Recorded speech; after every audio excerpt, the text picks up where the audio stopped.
ഇന്നത്തെ ദിവസം വളരെ സജീവമായ വാർത്താ ദിവസത്തിലേക്ക് കടക്കുന്ന ഈ മണിക്കൂറിൽ, വാർത്തകൾ വന്നു വീഴുന്ന മണിക്കൂറിൽ നമ്മൾ പോകുന്നത് തിരുവനന്തപുരത്തേക്കാണ്. തിരുവനന്തപുരത്തേക്കുള്ള യാത്രയ്ക്ക് ഒരു ലക്ഷ്യമുണ്ട്. തിരുവനന്തപുരം ആമയിഴഞ്ചാൻ തോട്ടിലെ മാലിന്യത്തിൽ മുങ്ങി മരിച്ച ജോയി അനാസ്ഥയുടെ ഒടുവിലത്തെ ഇരയായി നമ്മുടെ മുന്നിൽ നിൽക്കുന്നതാണ് സാഹചര്യം. ആരാണ് തോട്ടിലെ മാലിന്യത്തിന് ഉത്തരവാദി? സർക്കാരും കോർപ്പറേഷനും ഒരു ഭാഗത്തും റെയിൽവേ മറുഭാഗത്തും പഴിചാരിക്കൊണ്ടേയിരിക്കുകയാണ്. തലസ്ഥാനത്ത് മാലിന്യം കുമിഞ്ഞുകൂടുന്നുമുണ്ട്. ആർക്കും എവിടെയും മാലിന്യം തള്ളാമെന്നതാണ് അവസ്ഥ. പൊതു ഇടങ്ങളാണെങ്കിലും ജലാശയങ്ങളാണെങ്കിലും എല്ലാം ഒരുപോലെ. മാലിന്യത്തിൽ ഒരു ജീവൻ പൊലിയുമ്പോഴെങ്കിലും ഇതിനൊരു മാറ്റം വേണ്ടേ? ആ മാറ്റത്തിനായുള്ള ദൗത്യമാണ് റിപ്പോർട്ടർ ഇന്ന് ഏറ്റെടുക്കുന്നത്. അധികൃതർ കണ്ണു തുറന്ന് കാണുന്നതുവരെ, ഈ പ്രശ്നത്തിനൊരു ശാശ്വത പരിഹാരം ഉണ്ടാകുന്നതുവരെ, തലസ്ഥാനം ക്ലീൻ സിറ്റി ആകുന്നതുവരെ ചൂണ്ടിക്കാണിച്ചുകൊണ്ടേയിരിക്കുക എന്ന ദൗത്യമാണ് reporter as A media activist ഞങ്ങൾ ഏറ്റെടുക്കുന്നത്. റിപ്പോർട്ടർ ലൈവ് തോണിലേക്ക് നമ്മൾ കടക്കുകയാണ്. ഈ നഗരത്തിന് ഇതെന്തു പറ്റി?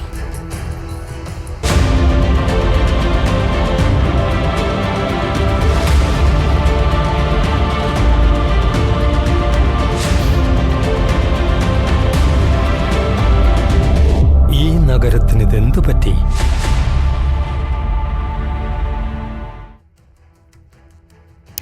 ജോയ് ഒരു തീരാ നോവാണ്. നഗരത്തിന്റെ സകലമാന ദുർഗന്ധവും പേറി ഒരു തോട് വൃത്തിയാക്കാനിറങ്ങിയ ജോയിയെ തിരഞ്ഞിറങ്ങിയ രക്ഷാപ്രവർത്തകർക്കും വലിയ വെല്ലുവിളിയായിരുന്നു ദൗത്യം.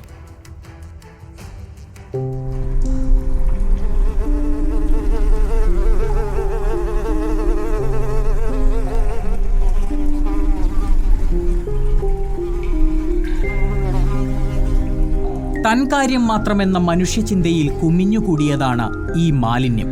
ഒളിച്ചും പാത്തും പരസ്യമായും തിണ്ണമിടുക്ക് കാട്ടി ആമയിഴഞ്ചാൻ തോട് മാലിന്യവാഹിനിയായി. കടിച്ചു തുപ്പിയ കോഴിക്കാൽ, കുഞ്ഞുങ്ങളുടെ ഡയപ്പർ മുതൽ സ്ത്രീകളുടെ നാപ്കിൻ വരെ, പണ്ടം ചാടിയ ചുണ്ടലി മുതൽ ചത്തുമലച്ച കണ്ടൻ പൂച്ച വരെ, കുപ്പി, പാട്ട, പ്ലാസ്റ്റിക് പാത്രങ്ങൾ, കേടായ ഇലക്ട്രോണിക്സ് ഉപകരണങ്ങൾ, പഞ്ഞി പുറന്തള്ളിയ കിടക്കകൾ, അറവു മാലിന്യങ്ങൾ, എന്തിന് മനുഷ്യ വിസർജ്യം വരെയുണ്ട് ഇവിടെ.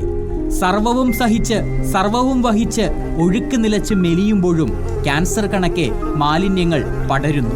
ഒരു ജലപാത മനുഷ്യനാൽ ഊർദ്ധശ്വാസം വലിക്കുന്നു.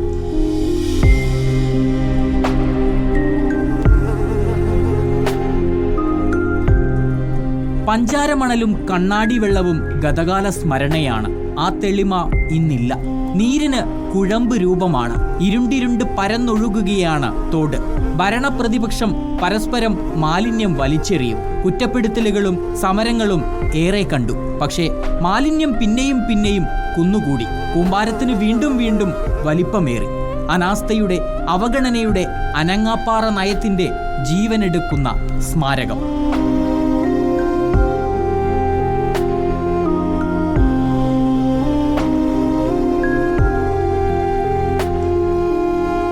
മലയാളിയുടെ സംസ്കാര ശൂന്യതയാണ് ഈ കുന്ന്. നമ്മുടെ ശൂന്യതയാണ് ഒരു മനുഷ്യൻ്റെ ആപത്തിന് നിദാനമായത്. 1500 രൂപ മനുഷ്യവിസർജ്യം നിറഞ്ഞ തോട്ടിലിറങ്ങി മാലിന്യം വാരുന്നതിനുള്ള ദിവസക്കൂലി. ഒരു ജീവിതത്തിന്റെ വില. വീടെന്നു പോലും പറയാനാകാത്ത കെട്ടിടത്തിൽ പ്രായമായ അമ്മയോടൊപ്പം അന്തിയുറങ്ങുമ്പോൾ ജോയിക്ക് അതിജീവനത്തിന്റെ വഴിവെട്ടിയതാണ് ആ പണം. ജീവിക്കാനായി പല ജോലികളും ചെയ്തു. നല്ല വേതനം ലഭിക്കുമെന്ന് കരുതിയാണ് മാലിന്യം വാരാൻ ഇറങ്ങിയത്. മനുഷ്യൻ വലിച്ചെറിഞ്ഞ മാലിന്യം, മനുഷ്യനായവൻ ഇറങ്ങാൻ മടിക്കുന്ന അറപ്പുജലം. തിരുവനന്തപുരം നഗരമൊരുക്കിയ കൊലക്കയം.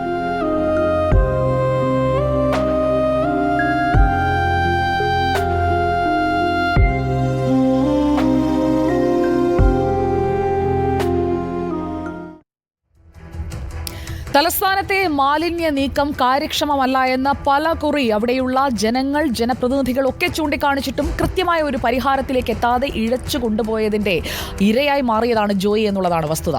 പ്രേക്ഷകരിലേക്ക് ഞങ്ങൾ 2 ദൃശ്യങ്ങൾ എത്തിക്കുകയാണ്. മാലിന്യ നിക്ഷേപത്തിന്റെ തീവ്രത മനസ്സിലാക്കാൻ ആ ദൃശ്യങ്ങൾ ധാരാളമാണ്. ആദ്യത്തെ ദൃശ്യത്തിലേക്ക് വന്നാൽ 9 വർഷം മുൻപുള്ള ആമയിഴഞ്ചാൻ തോട് ഇതാ ഇങ്ങനെയായിരുന്നു. ഓപ്പറേഷൻ അനന്ത സമയത്തായിരുന്നു ഈ കാഴ്ചകൾ. 2015 കാഴ്ച നോക്കൂ. ടണലിലെ മാലിന്യം പൂർണ്ണമായി നീക്കി. ടണലിന്റെ അകത്തുകൂടി ഒരു JCB സുഖമായി കടന്നു പോകുന്നത് നമുക്ക് ദൃശ്യങ്ങളിൽ കാണാം. 9 വർഷങ്ങൾക്കിപ്പുറമുള്ള 2024 ടണലിലെ ദൃശ്യം നോക്കൂ. എങ്ങനെയാണ് ആ ടണൽ? രക്ഷാപ്രവർത്തകർക്ക് മാലിന്യം വകഞ്ഞു മാറ്റി മുന്നോട്ട് നീങ്ങാൻ പോലും കഴിയാത്ത തരത്തിൽ പാറ പോലെ ഉറച്ചു കിടക്കുകയാണ് മാലിന്യം. ഈ 2 കാഴ്ചകൾ നമ്മുടെ മുന്നിലുണ്ട്.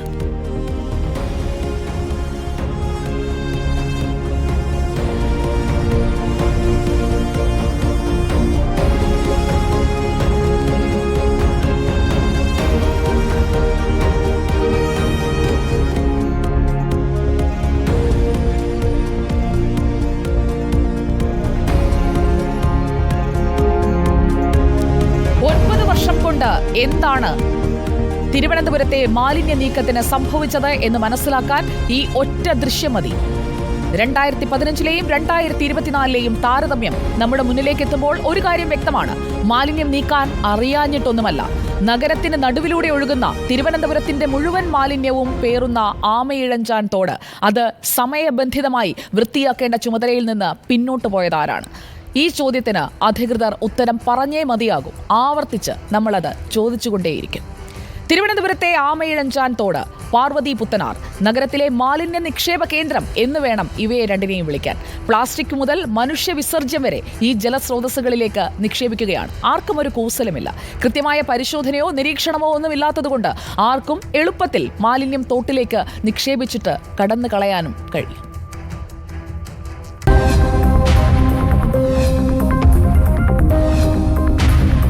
നഗരത്തിന്റെ ഹൃദയത്തിലൂടെ ഒഴുകിയ തെളിനീരായിരുന്നു ഒരു കാലത്ത് ആമയിഴഞ്ചാൻ തോട്. ജനസാന്ദ്രത കൂടിയതോടെ ആമയിഴഞ്ചാൻ തോട് മാലിന്യ നിക്ഷേപ കേന്ദ്രമായി മാറി. സത്യത്തിൽ നഗരവാസികളാണ് ആമയിഴഞ്ചാൻ തോടിനെ ഈ അവസ്ഥയിലെത്തിച്ചതെന്ന് പറയാതെ വയ്യ.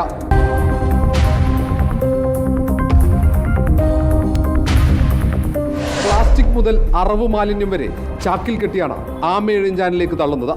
മനുഷ്യവിസർജ്യം ശുചിമുറിയിൽ നിന്നും നേരെ തോട്ടിലേക്ക്. ആശുപത്രി മാലിന്യമടക്കം ആമയിഴഞ്ചാനെ രോഹവാഹിനിയാക്കി മാറ്റി. ചില പാർപ്പിട വ്യാപാര സമുച്ചയങ്ങൾ മലിനജലം അഴുക്കുചാലിലേക്ക് ഒഴുക്കാൻ പ്രത്യേക പൈപ്പുകൾ സ്ഥാപിച്ചിട്ടുണ്ട്. ഈ മലിനജലമടക്കം ആമയിഴഞ്ചാനിലേക്കാണ് എത്തുന്നത്. തോട്ടിലേക്ക് മാലിന്യം നിക്ഷേപിക്കുന്നത് തടയാൻ സ്ഥാപിച്ച സുരക്ഷാവേലികൾ നവീകരണത്തിന്റെ ഭാഗമായി മൈനർ ഇറിഗേഷൻ വിഭാഗം പൊളിച്ചു മാറ്റി. പണി പൂർത്തിയായിട്ട് 1 വർഷം പിന്നിടുമ്പോഴും ആ സുരക്ഷാവേലികൾ ഇതുവരെ പുനഃസ്ഥാപിച്ചിട്ടില്ല.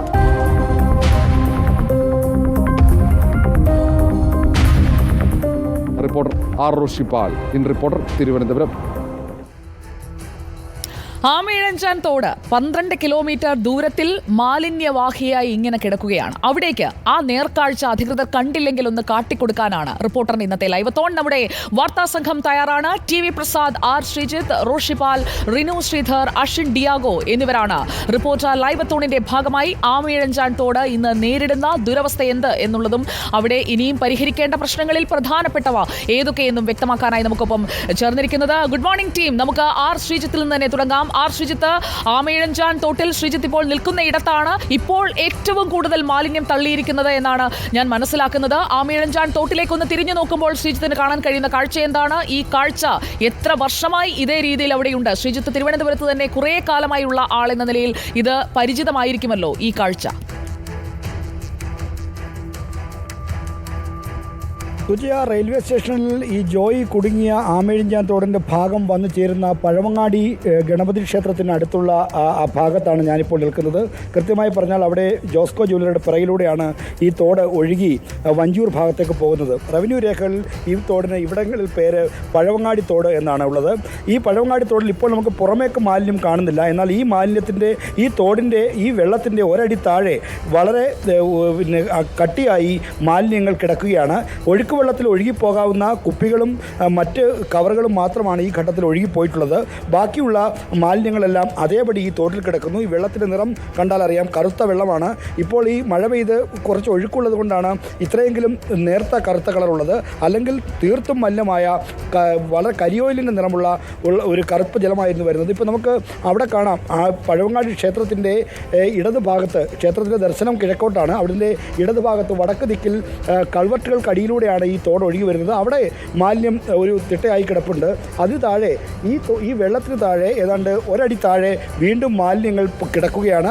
അത്തരത്തിൽ വലിയ തോതിൽ മാലിന്യം അടിഞ്ഞുകൂടി കിടക്കുന്നു. പിന്നെ നമുക്കിപ്പോൾ നോക്കിയാൽ അറിയാം, ഇവിടെ ഈ ഭാഗത്ത് പൂർണ്ണമായും മാലിന്യ നീക്കം ചെയ്യാൻ കഴിഞ്ഞിട്ടില്ല. കാരണം അടിത്തട്ടിൽ മാലിന്യം കിടക്കുകയാണ്. നമുക്ക് ഈ വെള്ളത്തിനടിയിലൂടെ നമുക്ക് ഇവിടെ നിന്ന് നോക്കുമ്പോൾ കാണാം തിട്ടയായിട്ട് ഈ മാലിന്യം കിടക്കുന്നു. മാലിന്യം അടിഞ്ഞ് ജല അതോറിറ്റിയുടെ പൈപ്പിലേക്ക് മാലിന്യത്തിൻ്റെ ഭാഗങ്ങൾ തൂങ്ങിക്കിടക്കുന്നത് നമുക്ക് ആ ദൂരത്തുള്ള സ്ഥലം കാണാം. അവിടെ വീണ്ടും ഒരു കലുങ്കിനടിയിലേക്ക് ഈ തോട് കിടക്കുകയാണ്. അവിടെ അപ്പോൾ ഈ തോടിൻ്റെ വീതി കുറയും. വീണ്ടും മാലിന്യങ്ങൾ കുരുങ്ങിക്കിടക്കാനുള്ള സാധ്യത അവിടെ തന്നെയുണ്ട്. അവിടെ നിന്ന് അങ്ങോട്ട് പോകുന്ന വടക്ക് ദിക്കിലേക്ക് പോകുന്ന സ്ഥലത്താണ് ജോയിയുടെ മൃതദേഹം കണ്ടത്. അതായത് റെയിൽവേ സ്റ്റേഷനിൽ അവിടെ ഈ ടണലിൻ്റെ ഭാഗത്ത് ഈ മാലിന്യം നീക്കാനിറങ്ങിയ ജോയിയുടെ മൃതദേഹം അവിടെ നിന്ന് ഒഴുകി ഏതാണ്ട് 1 കിലോമീറ്റർ കടന്ന് വന്നാണ് ഈ മൃതദേഹം കണ്ടെടുത്ത സ്ഥലത്തേക്ക് വന്നത്. അവിടങ്ങളിലെല്ലാം മാലിന്യ കൂമ്പാരമായിരുന്നു. ഇപ്പോൾ അതായത് ശ്രീജിത്ത് ഇപ്പോൾ സൂചിപ്പിക്കുന്നത് പോലെ കുറച്ചുകൂടി വേഗത്തിൽ നമ്മുടെ ലൈവത്തോൺ നമ്മൾ ഓടുകയാണ്. ആ മാലിന്യം നീക്കുന്നതിനായി ആ ഒരു വേഗം ഉണ്ടാകണം എന്നത് തന്നെയാണ് ഈ മാലിന്യ നിക്ഷേപ കേന്ദ്രമായി മാറിയ ജലസ്രോതസ്സുകൾ ചൂണ്ടിക്കാട്ടിക്കൊണ്ട് റിപ്പോർട്ടർ ഓർമ്മിപ്പിക്കുന്നത്. റിപ്പോർട്ടർ ലൈവത്തോണിൽ നമ്മൾ പരിശോധിക്കുന്നത് ആമയിഴഞ്ചാൻ തോട്ടിൽ ഇപ്പോഴും അടിത്തട്ടിൽ കിടക്കുന്ന മാലിന്യം നീക്കാതെ പുറമേ മാത്രം നമ്മൾ തെളിനീര് കണ്ടിട്ട് അത് മാലിന്യം പൂർണ്ണമായും ഒഴുകിപ്പോയി എന്ന് ധരിക്കരുത്. അതിന് അടിത്തട്ട് മുഴുവൻ മാലിന്യമാണെന്നുള്ള സന്ദേശങ്ങൾ അവിടെയുള്ള ആളുകളിൽ നിന്ന് നമുക്ക് വന്നുകൊണ്ടേയിരിക്കുകയാണ്. അതുകൊണ്ട് തന്നെ റിപ്പോർട്ടർ ലൈവത്തോൺ നമ്മൾ ജനങ്ങൾക്ക് വേണ്ടി, തിരുവനന്തപുരത്ത് എത്തുന്നവർക്കും തിരുവനന്തപുരത്ത് താമസിക്കുന്നവർക്കും വേണ്ടി ഈ പ്രശ്നം നമ്മൾ ഇടപെട്ട് പരിഹരിച്ചേ മതിയാകൂ. നമുക്കൊപ്പം ഇപ്പോൾ TV പ്രസാദ് കൂടി ചേരുകയാണ്. TV പ്രസാദ്, ഇപ്പോൾ ആമയിഴഞ്ചാൻ തോട്ടിൽ വേസ്റ്റ് എടുത്തു മാറ്റിയ, അതായത് ജോയിക്കായുള്ള തെരച്ചിലിന്റെ ഭാഗമായി വേസ്റ്റ് എടുത്തു മാറ്റിയ ഭാഗമാണ് നമ്മൾ ശ്രീജിത്ത് നിൽക്കുന്നയിടത്ത് കണ്ടത്. നഗരത്തിൽ തന്നെ മാലിന്യം തള്ളുന്ന ഇടങ്ങളുണ്ട്. അതുപോലെ തന്നെ ഏത് മാലിന്യമായാലും ഒരു കൂസലുമില്ലാതെ വലിച്ചെറിഞ്ഞിട്ട് അങ്ങ് പോകുന്ന ആളുകൾക്കുമുണ്ടല്ലോ ഉത്തരവാദിത്തം. അതൊന്നും നിരീക്ഷിക്കാനുള്ള സംവിധാനമില്ല എന്നുള്ളത് മറ്റൊരു ഭാഗത്ത് നിൽക്കുന്നുണ്ട്. പ്രസാദിന് അവിടെ എത്തുമ്പോൾ മനസ്സിലാക്കാൻ കഴിയുന്ന കാര്യങ്ങൾ എന്താണ്? തിരുവനന്തപുരത്ത് 2015 ശേഷം ഇത്രയധികം മാലിന്യം അടിഞ്ഞുകൂടിയ ഒരു സാഹചര്യത്തിലേക്ക് എത്തിച്ചത് ആരാണ് പ്രസാദ്? സുജിയ, ഞാനും റോഷിപ്പാലുമാണ് ഇവിടെയുള്ളത്. നമ്മൾ നിൽക്കുന്നത് തിരുവനന്തപുരം റെയിൽവേ സ്റ്റേഷൻ്റെ അന്ന് രക്ഷാപ്രവർത്തനം നടത്തിയ ഈ പവർ ഹൗസ് റോഡിൻ്റെ ഭാഗത്താണ്. ഇതുവഴിയാണ് ജോയിയുടെ മൃതദേഹം ഒഴുകിപ്പോയത്. ആമയിഴഞ്ചാൻ തോടാണിത്. നമ്മൾ ഇന്ന് കാണിക്കാൻ വരുന്നത് ഈ തിരുവനന്തപുരം നഗരത്തിൽ കുന്നുകൂടിയ ഒരു മാലിന്യത്തിൻ്റെ ദൃശ്യത്തിലേക്ക് തന്നെയാണ്. ഇതിൽ നിന്ന് തന്നെ നമുക്ക് തുടങ്ങാം സുജിയ. ഈ മാലിന്യം ഇവിടെ ഇപ്പോൾ നിക്ഷേപിച്ചിട്ട് ഏതാണ്ട് ഒരാഴ്ച പിന്നിടുകയാണ്. അതായത് ജോയിയുടെ തിരച്ചിൽ നടക്കുന്ന സമയത്ത് തന്നെയാണ് ഇവിടെ മൃതദേഹമുള്ളത്. ഈ മാലിന്യമുള്ളത്. ഇതുപോലെയുള്ള 4 ലോഡ് മാലിന്യം ഇവിടെ നിന്ന് കൊണ്ടുപോയി. അതായത് റെയിൽവേ നീക്കം ചെയ്തതാണ്. റെയിൽവേക്ക് ഇങ്ങനെ ഒരു മാലിന്യം സംസ്കരിക്കാനുള്ള സൗകര്യമില്ല. അത് ചെയ്യുന്നത് കരാർ ഏറ്റെടുത്തവരാണ്. കരാർ ഏറ്റെടുത്തവർ ഈ മാലിന്യം എങ്ങോട്ടേക്ക് കൊണ്ടുപോകുന്നു എന്ന ചോദ്യത്തിൽ നിന്നാണ് നമ്മൾ ഇന്നത്തെ നമ്മുടെ ലൈവത്തോണിലെ ഏറ്റവും പ്രധാനപ്പെട്ട ഭാഗമായി നമ്മൾ ഉന്നയിക്കുന്നത്. ഇത് ഇനിയിപ്പോൾ പെട്ടെന്ന് കൊണ്ടുപോകാനുള്ള സൗകര്യം ഉണ്ടാകില്ല. കാരണം ജോയിയുടെ മരണത്തോടുകൂടി മാലിന്യം പുറന്തള്ളുന്നത് ഒരു പരിധിവരെ എല്ലായിടത്തും കുറഞ്ഞിട്ടുണ്ട് എന്നുള്ളത് കൊണ്ട് തന്നെ, എല്ലാവരും ജാഗരൂകരാണ് എന്നുള്ളത് കൊണ്ട് തന്നെ അനധികൃതമായി ഈ മാലിന്യം ഇവിടെ നീക്കുക അത്ര എളുപ്പമല്ല. പക്ഷേ ഈ മാലിന്യം ഒന്നിക്കിൽ ആമയിഴഞ്ചാൻ തോട്ടിൻ്റെ വേറെ ഏതെങ്കിലും ഭാഗത്തിൽ, അതല്ലെങ്കിൽ പാർവതി പുത്തനാറിൻ്റെ ഏതെങ്കിലും ഭാഗത്ത്, അതല്ലെങ്കിൽ ഏതെങ്കിലും പറമ്പിൽ അനധികൃതമായി കുഴിച്ചിടുന്ന നിലയിലേക്ക്, എന്തായാലും ഈ കാണുന്ന മാലിന്യത്തിൻ്റെ സംസ്കരണം അത് അനധികൃതമായിരിക്കും എന്ന കാര്യം 110% ഉറപ്പാണ്. ഇതുപോലെ 4 മലകൾ ഇതിനു മുമ്പ് ഉണ്ടായിരുന്നു. ഈ 4 മലകളും ഇവിടുന്ന് പൂർണ്ണമായി നീക്കം ചെയ്തു എന്നതാണ്. റെയിൽവേക്ക് വേസ്റ്റ് ഡിസ്പോസ് ചെയ്യാനുള്ള സൗകര്യമില്ല. നേരത്തെ നമ്മൾ വാർത്തകളിലെല്ലാം പറഞ്ഞതുപോലെ ജില്ലാ ദുരന്ത നിവാരണ അതോറിറ്റിയുടെ കർശന നിർദ്ദേശപ്രകാരം റെയിൽവേ അതിനകത്തു നിന്ന് മാലിന്യം നീക്കി. അവർക്ക് ഡിസ്പോസ് ചെയ്യാനുള്ള സൗകര്യമില്ലാത്തതുകൊണ്ട് കരാറുകാരെ ഏൽപ്പിച്ചു. കരാറുകാർ ഇവിടുന്ന് അനധികൃതമായി കൊണ്ടുപോകാൻ വേണ്ടിയിട്ട് 4 ലോഡ് കൊണ്ടുപോയി. പക്ഷേ അവസാനത്തെ ലോഡ് കൊണ്ടുപോയില്ല. അതിനിടയിലാണ് ജോയിയെ കാണാതാവുന്നതും ജോയിയുടെ ഞാൻ പ്രസാദിലേക്കും റോഷിമാലിലേക്കും തിരികെ എത്താം. പ്രസാദ് ഇപ്പോൾ ഒരു മാലിന്യ മലയ്ക്ക് മുന്നിലാണ് നിൽക്കുന്നത്. നഗരസഭയ്ക്ക് എന്തൊക്കെ പദ്ധതികളാണുള്ളത് അതുകൂടി നമ്മൾ നോക്കി പോകണമല്ലോ. തിരുവനന്തപുരം നഗരസഭ മാലിന്യ നിർമ്മാർജ്ജനത്തിനായി ഒട്ടേറെ പദ്ധതികൾ നടപ്പാക്കിയിട്ടുണ്ട്. ഓരോ ബജറ്റിലും കോടികളാണ് ഇതിനായി മാറ്റിവെക്കുന്നത്. നിരവധി പുരസ്കാരങ്ങളും നഗരസഭയെ തേടിയെത്തും. എന്നാൽ കൃത്യമായി മാലിന്യ നിർമ്മാർജ്ജനം നടപ്പിലാക്കുന്നുണ്ടോ എന്ന് ചോദിച്ചാൽ സംശയമാണ് കേട്ടോ.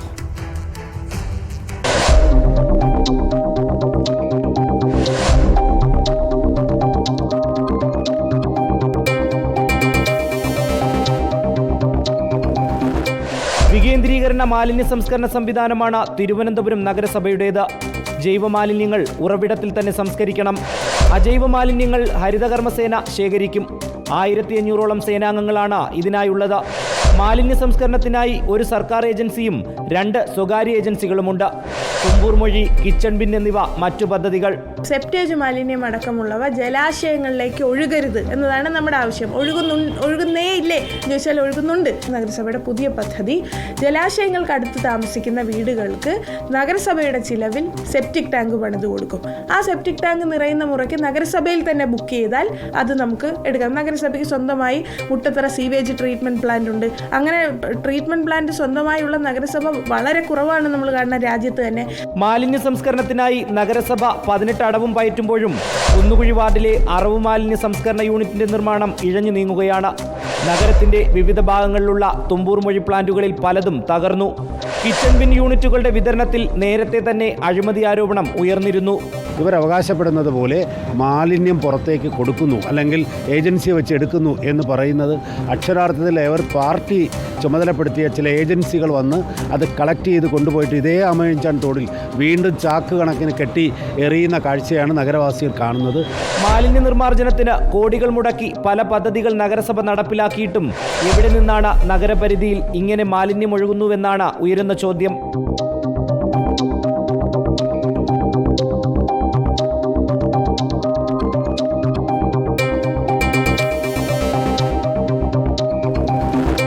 എൻ്റെ മാലിന്യം എൻ്റെ ഉത്തരവാദിത്വമെന്നാണ്. മാലിന്യ നിർമ്മാർജ്ജനത്തിൽ നഗരസഭയെ മാത്രം കുറ്റപ്പെടുത്തുന്നില്ല. സംസ്ഥാന സർക്കാരുണ്ട്, തദ്ദേശ സ്വയംഭരണ വകുപ്പുണ്ട്, ശുചിത്വ മിഷനുണ്ട്. ഇവരൊക്കെ പിന്നെ എന്താണ് ചെയ്യുന്നത്? വീഡിയോ ജേർണലിസ്റ്റ് വിപിൻ ചെങ്കലിനൊപ്പം reporter Rinu Sreedhar, in reporter, Thiruvananthapuram. എന്റെ മാലിന്യം എന്റെ ഉത്തരവാദിത്തം എന്ന് പറഞ്ഞുകൊണ്ട് അത് നിർമ്മാർജ്ജനം ചെയ്യാൻ ജനത്തോട് പറയുമ്പോഴും ജനം അത് ചെയ്യുന്നില്ലെങ്കിൽ ചൂണ്ടിക്കാട്ടി തിരുത്തേണ്ട ഉത്തരവാദിത്തം നിർവഹിക്കുന്നുണ്ടോ നിങ്ങൾ എന്ന മറുചോദ്യം കോർപ്പറേഷന് നേരെയും റെയിൽവേക്ക് നേരെയും ഒക്കെ ഉയരുന്നുണ്ട്. വിളപ്പിൽശാല മാലിന്യ സംസ്കരണ കേന്ദ്രത്തെക്കുറിച്ച് ഈ ഘട്ടത്തിൽ തന്നെ നമ്മളൊന്ന് പറഞ്ഞു പോകേണ്ടതുണ്ട്. വിളപ്പിൽശാലയിലെ മാലിന്യ സംസ്കരണ കേന്ദ്രം ഇല്ലാതായതോടെയാണ് തിരുവനന്തപുരം നഗരത്തിലെ മാലിന്യ സംസ്കരണം ഒരു വലിയ പ്രശ്നമായി മാറിയത്.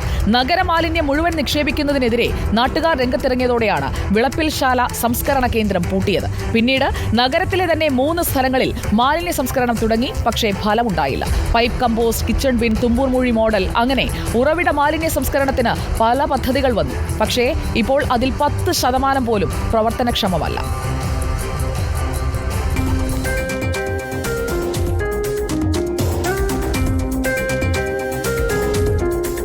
വാർഡുകളുള്ള നഗരസഭയാണ് തിരുവനന്തപുരം നഗരസഭ. 15 ലക്ഷത്തോളം ജനങ്ങളാണ് നഗരപരിധിക്കകത്ത് താമസിക്കുന്നത്. 378 ടൺ മാലിന്യമാണ് ഈ നഗരം ഒരു ദിവസം പുറന്തള്ളുന്നത്. ഇതാണ് നഗരസഭയുടെ പ്രധാന തലവേദന. നഗരം വളർന്ന് മാലിന്യം പെരുകാൻ തുടങ്ങിയപ്പോഴാണ് 2000-ൽ വിളപ്പിൽശാലയിൽ കേന്ദ്രീകൃത മാലിന്യ സംസ്കരണ കേന്ദ്രം തുടങ്ങിയത്. നഗരമാലിന്യം മുഴുവൻ എത്താൻ തുടങ്ങിയതോടെ വിളപ്പിൽശാലയിൽ രോഗങ്ങൾ പെരുകി. നാട്ടുകാരുടെ സമ്മർദ്ദത്തെ തുടർന്ന് 2011-ൽ വിളപ്പിൽശാലയിലെ സംസ്കരണ കേന്ദ്രം പൂട്ടി. പിന്നെ നഗരത്തിലെ തന്നെ 3 സ്ഥലങ്ങൾ കണ്ടെടുത്ത് വികേന്ദ്രീകൃത സംസ്കരണം തുടങ്ങി. ഈ കേന്ദ്രങ്ങളിൽ മാലിന്യമല രൂപപ്പെട്ടതല്ലാതെ ഫലമൊന്നും ഉണ്ടായില്ല. പിന്നീടാണ് ഉറവിട മാലിന്യ സംസ്കരണത്തിലേക്ക് വരുന്നത്. Pipe compost, kitchen bin, Thumboor മൊഴി മാതൃക, അങ്ങനെ പരീക്ഷണങ്ങൾ പലതും നടന്നു. ആദ്യഘട്ടത്തിൽ നഗരസഭ നല്ല പ്രചരണം നടത്തിയതോടെ നല്ലൊരു വിഭാഗം ജനങ്ങൾ ഉറവിട മാലിന്യ സംസ്കരണത്തിലേക്ക് മാറി. എന്നാൽ പ്രചരണം നിലയ്ക്കുകയും പ്രായോഗിക വൈഷമ്യങ്ങൾ കൂടുകയും ചെയ്തതോടെ പലരും ഉറവിട മാലിന്യ സംസ്കരണം ഉപേക്ഷിച്ചു. ഇപ്പോൾ ഏതാണ്ട് 10% വീടുകളിൽ മാത്രമേ ഉറവിട മാലിന്യ സംസ്കരണം നടക്കുന്നുള്ളൂ. വീടുകളിലെ മാലിന്യം സ്വകാര്യ ഏജൻസികൾക്ക് പണം കൊടുത്ത് സംസ്കരിക്കുകയാണ് ഇപ്പോൾ ചെയ്യുന്നത്. തുമ്പൂർ മൊഴി മാതൃകയുള്ള സംസ്കരണ കേന്ദ്രങ്ങൾ പലതും നാശത്തിൻ്റെ വക്കിലാണ്. പലതും പ്ലാസ്റ്റിക് മാലിന്യങ്ങളുടെ സംഭരണ കേന്ദ്രങ്ങളായി മാറിക്കഴിഞ്ഞു.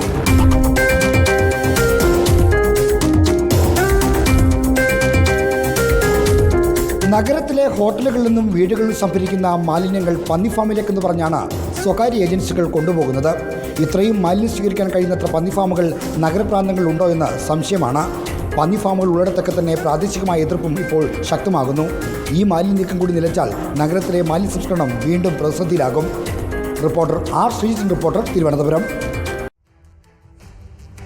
സംവിധാനങ്ങളുണ്ട്, പക്ഷേ അതിൽ 10% പ്രവർത്തിക്കുന്നുള്ളൂ എങ്കിൽ ഉത്തരവാദി അതിന്റെ നടത്തിപ്പുകാർ തന്നെയാണ്. ജനത്തിന്റെ തലയിലേക്ക് ആ ഉത്തരവാദിത്തം തള്ളിയിടാൻ വരട്ടെ. നിങ്ങൾക്ക് ചെയ്യാനുള്ളത് നിങ്ങൾ ചെയ്തോ എന്ന ചോദ്യം ജനം ഇപ്പോഴും ചോദിക്കുന്നു. ജനത്തിന് വേണ്ടി റിപ്പോർട്ടർ ചോദിച്ചുകൊണ്ടിരിക്കുകയാണ്, ഈ നഗരത്തിന് ഇതെന്ത് പറ്റി? റിനു ശ്രീധർ നമുക്കൊപ്പം ചേരുന്നു കൊച്ചുവേളി റെയിൽവേ സ്റ്റേഷനിൽ നിന്ന്. റിനു ശ്രീധർ, മാലിന്യ സംസ്കരണം അല്ലെങ്കിൽ മാലിന്യ നീക്കം അത് കാര്യക്ഷമമല്ല എന്നത് നമ്മൾ പറയേണ്ട കാര്യമേ ഇല്ല. ജനത്തിനത് മനസ്സിലായി. ലോകം മുഴുവൻ അത് കണ്ടുകൊണ്ടിരിക്കുന്ന ഒരു സാഹചര്യത്തിലേക്ക് ജോയിയുടെ മരണത്തിലൂടെ എത്തിച്ചേർന്ന ഒരു ദുരവസ്ഥയിലാണ് നമ്മളിപ്പോൾ സംസാരിക്കുന്നത്. കൊച്ചുവേളി റെയിൽവേ സ്റ്റേഷനിൽ എത്തുമ്പോൾ റിനുവിന് ഈ ദുരവസ്ഥയുടെ കൂടുതൽ കാഴ്ചകൾ എന്താണ് നമ്മുടെ പ്രേക്ഷകരോട് പങ്കുവയ്ക്കാനുള്ളത്?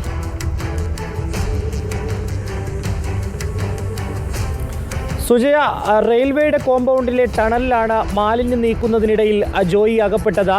ഈ ജോയിയുടെ മരണവുമായി ബന്ധപ്പെട്ടുകൊണ്ട്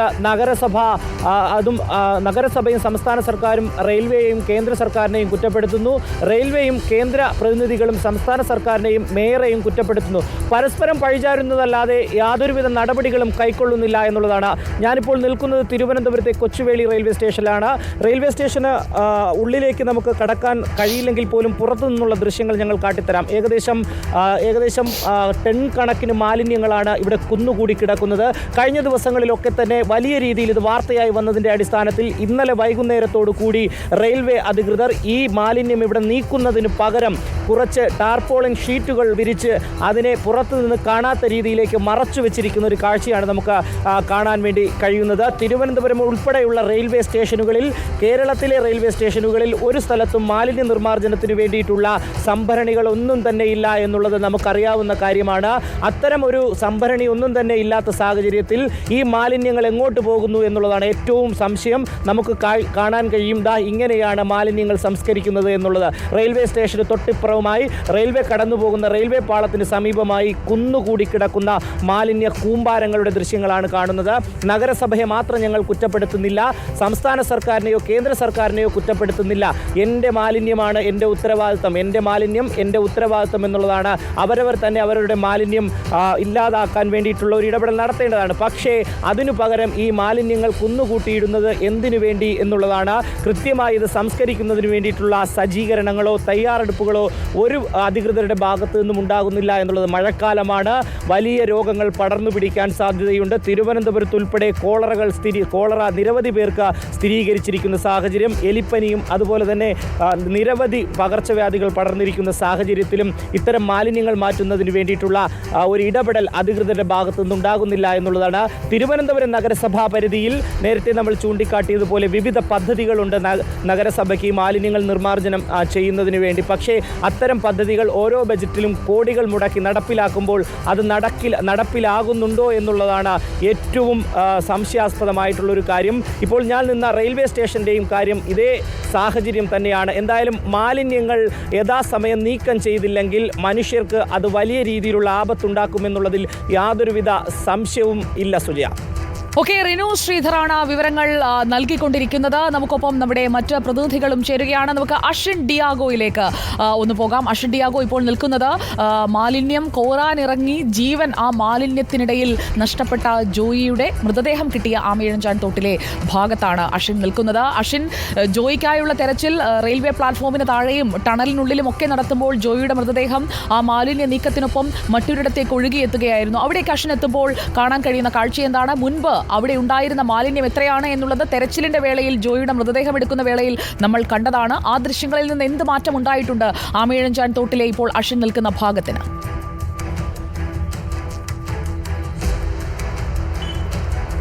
സുജിയ, ഈ അപകടം നടന്ന് ഏതാണ്ട് 1.5 കിലോമീറ്റർ മാത്രം ദൂരമുള്ള ഈ തകരപ്പറമ്പ് റൂട്ടിലെ ആമയിഴഞ്ചാൻ ഈ തോടിൻ്റെ ഭാഗത്ത് നിന്നാണ് ജോയിയുടെ മൃതദേഹം ഏതാണ്ട് 46 മണിക്കൂർ നീണ്ട തെരച്ചിലിനൊടുവിൽ കണ്ടെത്തിയത്.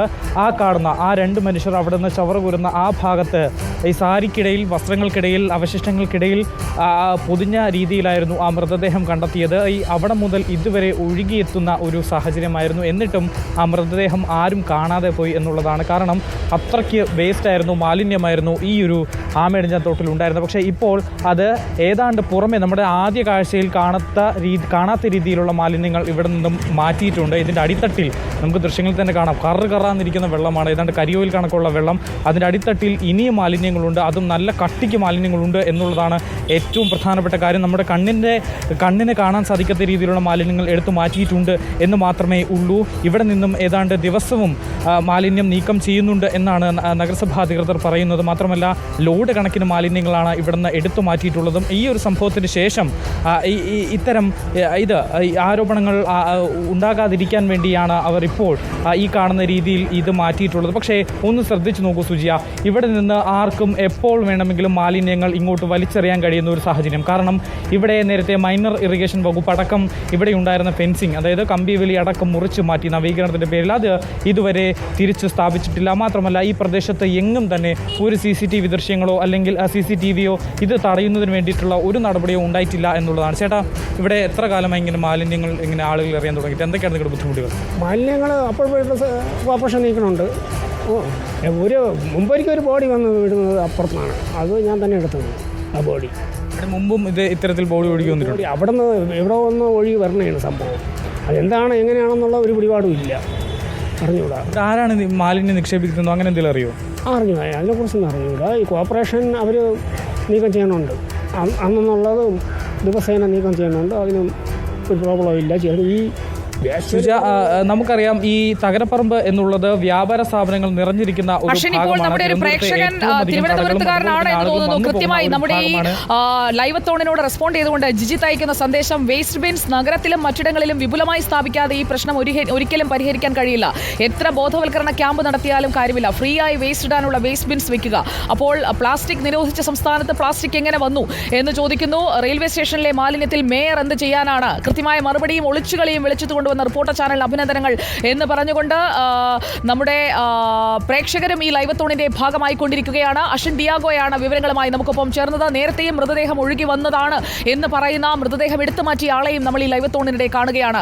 പ്രേക്ഷകരുടെയും ഒപ്പം തിരുവനന്തപുരത്തുകാരുടെയും പൂർണ്ണ പിന്തുണയോടുകൂടിയാണ് നമ്മൾ ഈ ലൈവത്തോണുമായി മുന്നോട്ട് പോകുന്നത്.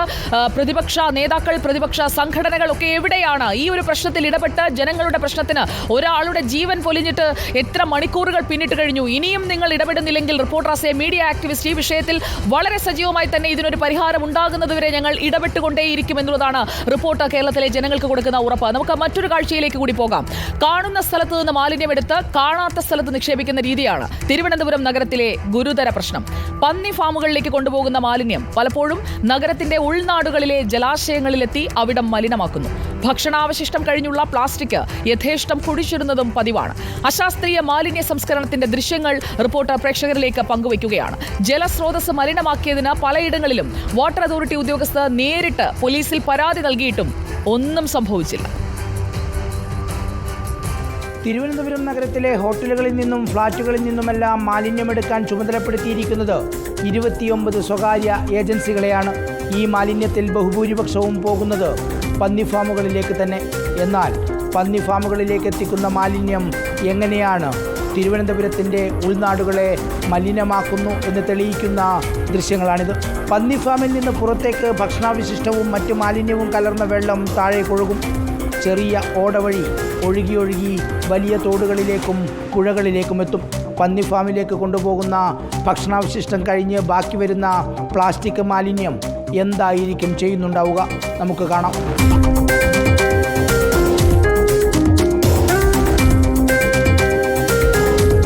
ചാക്കുകളിലാക്കി കുഴിച്ചു മൂടുന്നു. പിന്നീട് ചാക്കുകൾ മാറ്റി നേരിട്ട് കുഴികളിലേക്ക്, പന്നി ഫാമുകളിലേക്കെന്ന് പറഞ്ഞ് കൊണ്ടുപോകുന്നതിൽ വലിയൊരു ഭാഗം ഇങ്ങനെ കുഴിച്ചിടുകയാണ് നഗരത്തിൽ നിന്ന് മാറിയുള്ള പ്രദേശങ്ങളിൽ. ഇനി ഒറ്റശേഖരമംഗലം പഞ്ചായത്തിലെ ഒരു തോടിനെ പന്നി ഫാം എങ്ങനെ മലിനമാക്കുന്നു എന്ന് നോക്കാം.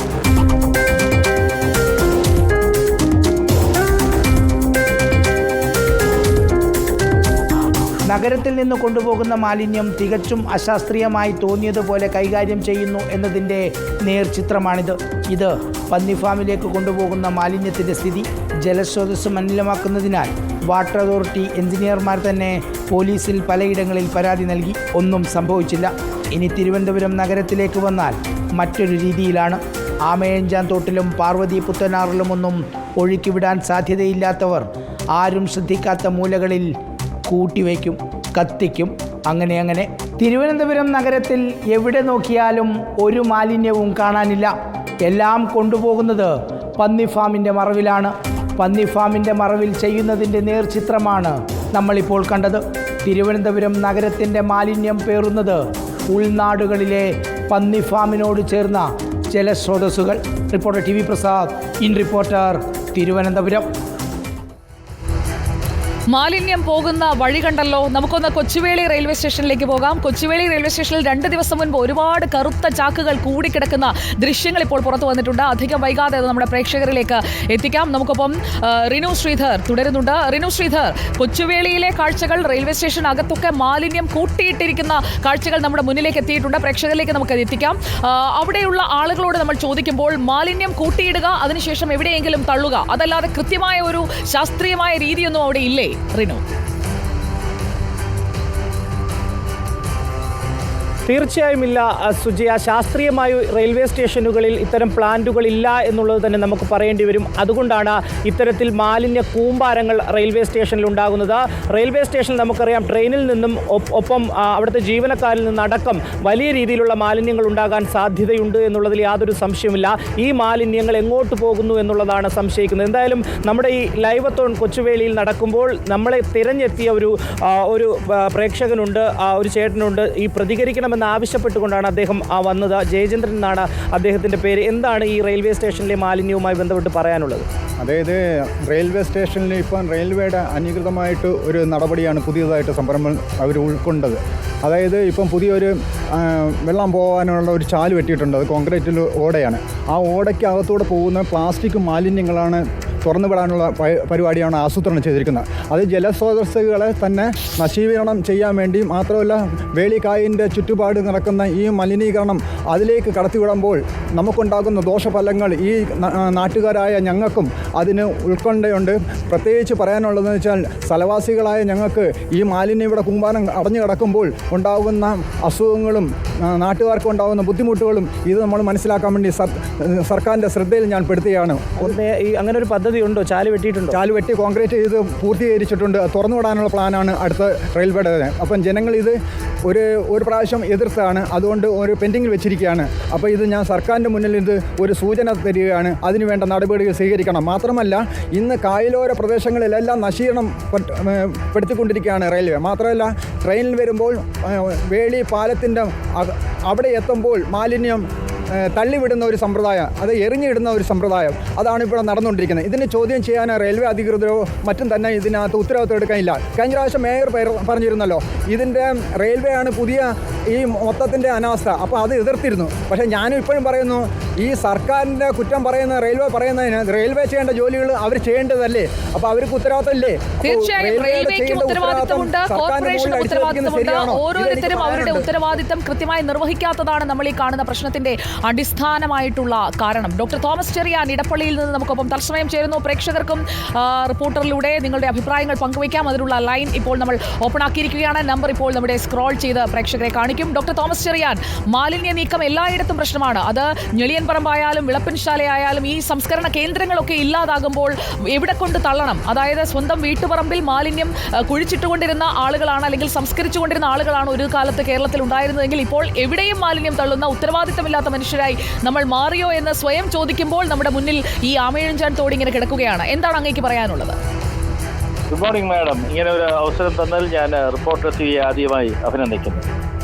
ഞാൻ എറണാകുളം ഇടപ്പള്ളിയിൽ നിന്നാണ് ഇപ്പോൾ വിളിക്കുന്നത്. ഞാൻ ഇന്ത്യക്ക് പുറത്ത് ജോലി ചെയ്യുന്ന ഒരു ഡോക്ടറാണ്. 45 വർഷമായി UAE വർക്ക് ചെയ്യുന്നത്. അപ്പോൾ അവധിക്ക് വന്നപ്പോഴാണ് നിങ്ങളുടെ ഈ പ്രോഗ്രാം ഞാൻ കാണുന്നത്. ഏതായാലും ആമയിഴഞ്ചാൻ തോടിലെ ആ മരണം ഞാൻ ഇന്നലെ കണ്ടു, TV കൂടെ കണ്ടു. കേരളത്തിലെ ഒരു അവസ്ഥ, ഇൻക്ലൂഡിങ് ട്രിവാൻഡ്രം ആൻഡ് കൊച്ചി, എറണാകുളം, അതുപോലെ എല്ലാ സിറ്റീസിലും ഇങ്ങനെ മാലിന്യങ്ങൾ തള്ളി ഇത്രയും നമ്മളെക്കുറിച്ച് ഏറ്റവും ശുചിത്വവും സാക്ഷരതയുമുള്ള ഒരു ജനമാണെന്നാണ് മലയാളിയെക്കുറിച്ച് പറയുന്നത്. സാക്ഷരത, ശുചിത്വം.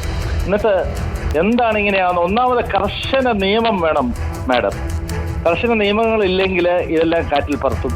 ഈ ഗൾഫ് നാടുകളിലൊക്കെ കർശന നിയമമുണ്ട്, ശിക്ഷ കിട്ടണം. ഒന്നാമത് അത് വേണം, എന്നാലേ ജനങ്ങളകത്ത് പോയി. പിന്നെ ഇത് സംസ്കരിക്കാനുള്ള ഒരു അതിനുള്ള മാർഗങ്ങൾ അത് ഗവൺമെന്റ് ഉണ്ടാക്കി കൊടുക്കണം. അല്ലെ ജനങ്ങൾ എന്താ ചെയ്യും? ഈ അവശിഷ്ടങ്ങളൊക്കെ എവിടെ കൊണ്ട് എന്ത് ചെയ്യും? എല്ലാ സിറ്റികളിലും, എസ്പെഷ്യലി കേരളത്തിലെ തലസ്ഥാനം ട്രിവാൻഡ്രം, കൊച്ചി, നമ്മുടെ മഹാനഗരം, അവിടെയൊക്കെ ഈ മാലിന്യം, ഇവിടെ പണ്ട് മാലിന്യം തീ കത്തിച്ച ഒരു അവസ്ഥ ഉണ്ടായിട്ടുണ്ടല്ലോ. നമുക്ക് വേറെ എത്രയോ കാര്യങ്ങൾക്ക് നമ്മൾ പണം ചെലവാക്കുന്നു. പക്ഷേ ഇങ്ങനെ ഇതൊക്കെ ഇല്ലെങ്കിൽ ആളുകളുടെ ജീവൻ, രോഗങ്ങൾ വരുന്നു, കൊതുക് പെരുകുന്നു. എത്രയോ ഇപ്പം ഡെങ്കി ഫീവർ പോലുള്ള രോഗങ്ങൾ. ഇന്നലെ മനോരമയിൽ അതിനെ കുറിച്ച് റിപ്പോർട്ടുണ്ടായിരുന്നു. ഇതിനൊക്കെ ഒരു ശാശ്വത പരിഹാരം. തീർച്ചയായും അതിനൊക്കെയുള്ള ഒരു പരിഹാരത്തിന് വേണ്ടിയാണ് നമ്മൾ ആസ് എ മീഡിയ ആക്ടിവിസ്റ്റ് ഈ ഉത്തരവാദിത്തം ഏറ്റെടുത്തത്. തീർച്ചയായിട്ടും നിങ്ങളെ ഞാൻ വളരെ അഭിനന്ദിക്കുന്നു. ഇത് എങ്ങനെയെങ്കിലും തീർത്തേ പറ്റത്തുള്ളൂ.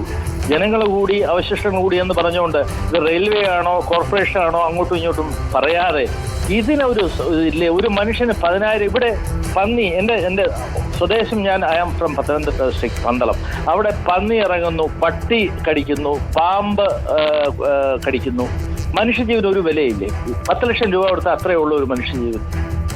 എന്ത് കഷ്ടമാണ് ഇവിടെ.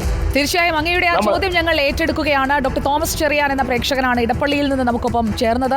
വിദേശത്ത് ജോലി ചെയ്യുന്നയാൾ നാട്ടിലെത്തിക്കഴിഞ്ഞപ്പോൾ, നാട്ടിൽ അദ്ദേഹം പന്തളത്ത് നിന്നാണ്, ഇപ്പോൾ എറണാകുളം ഇടപ്പള്ളിയിൽ താമസിക്കുന്നു. അദ്ദേഹം പറഞ്ഞ കാര്യങ്ങൾ പ്രസക്തമല്ലേ? നമ്മളൊന്ന് ചുറ്റുപാട് നോക്കിക്കഴിഞ്ഞാൽ എല്ലായിടത്തും അനാസ്ഥയാണ്. രാഷ്ട്രീയമായ വാഗ്വാദങ്ങളെക്കാൾ നാട് നന്നാക്കാൻ ആർക്കാണ് നേരം എന്ന് മലയാളി ചോദിച്ചു പോവുകയാണ് നേതാക്കളുടെ മുഖത്ത് നോക്കി. കാരണം ഇതൊക്കെയാണ് ഇടപെടേണ്ട, പരിഹരിക്കേണ്ട വിഷയങ്ങളെന്ന് എന്നാണ് ഈ നേതാക്കളൊക്കെ ഒന്ന് മനസ്സിലാക്കുക. ജനത്തിന്റെ ജീവൽ പ്രശ്നങ്ങളിൽ ഇടപെട്ട് അതിനൊരു പരിഹാരം ഉണ്ടാക്കുമ്പോഴാണ് നിങ്ങൾ ജനനായകരായി മാറുന്നത് എന്നത് പ്രിയപ്പെട്ട നേതാക്കളെ നിങ്ങൾ ഓർമ്മിക്കുക, അധികൃതരെ നിങ്ങൾ ഓർമ്മിക്കുക. അടുത്ത കാഴ്ചയിലേക്ക് പോകുന്നതിന് മുൻപ് നമുക്ക് റോഷിപാലിലേക്ക് ഒന്ന് പോകാം. ഒരു മാലിന്യ മലയുടെ ഓരത്തായിരുന്നു റോഷിപാൽ നേരത്തെ നിന്നിരുന്നത്.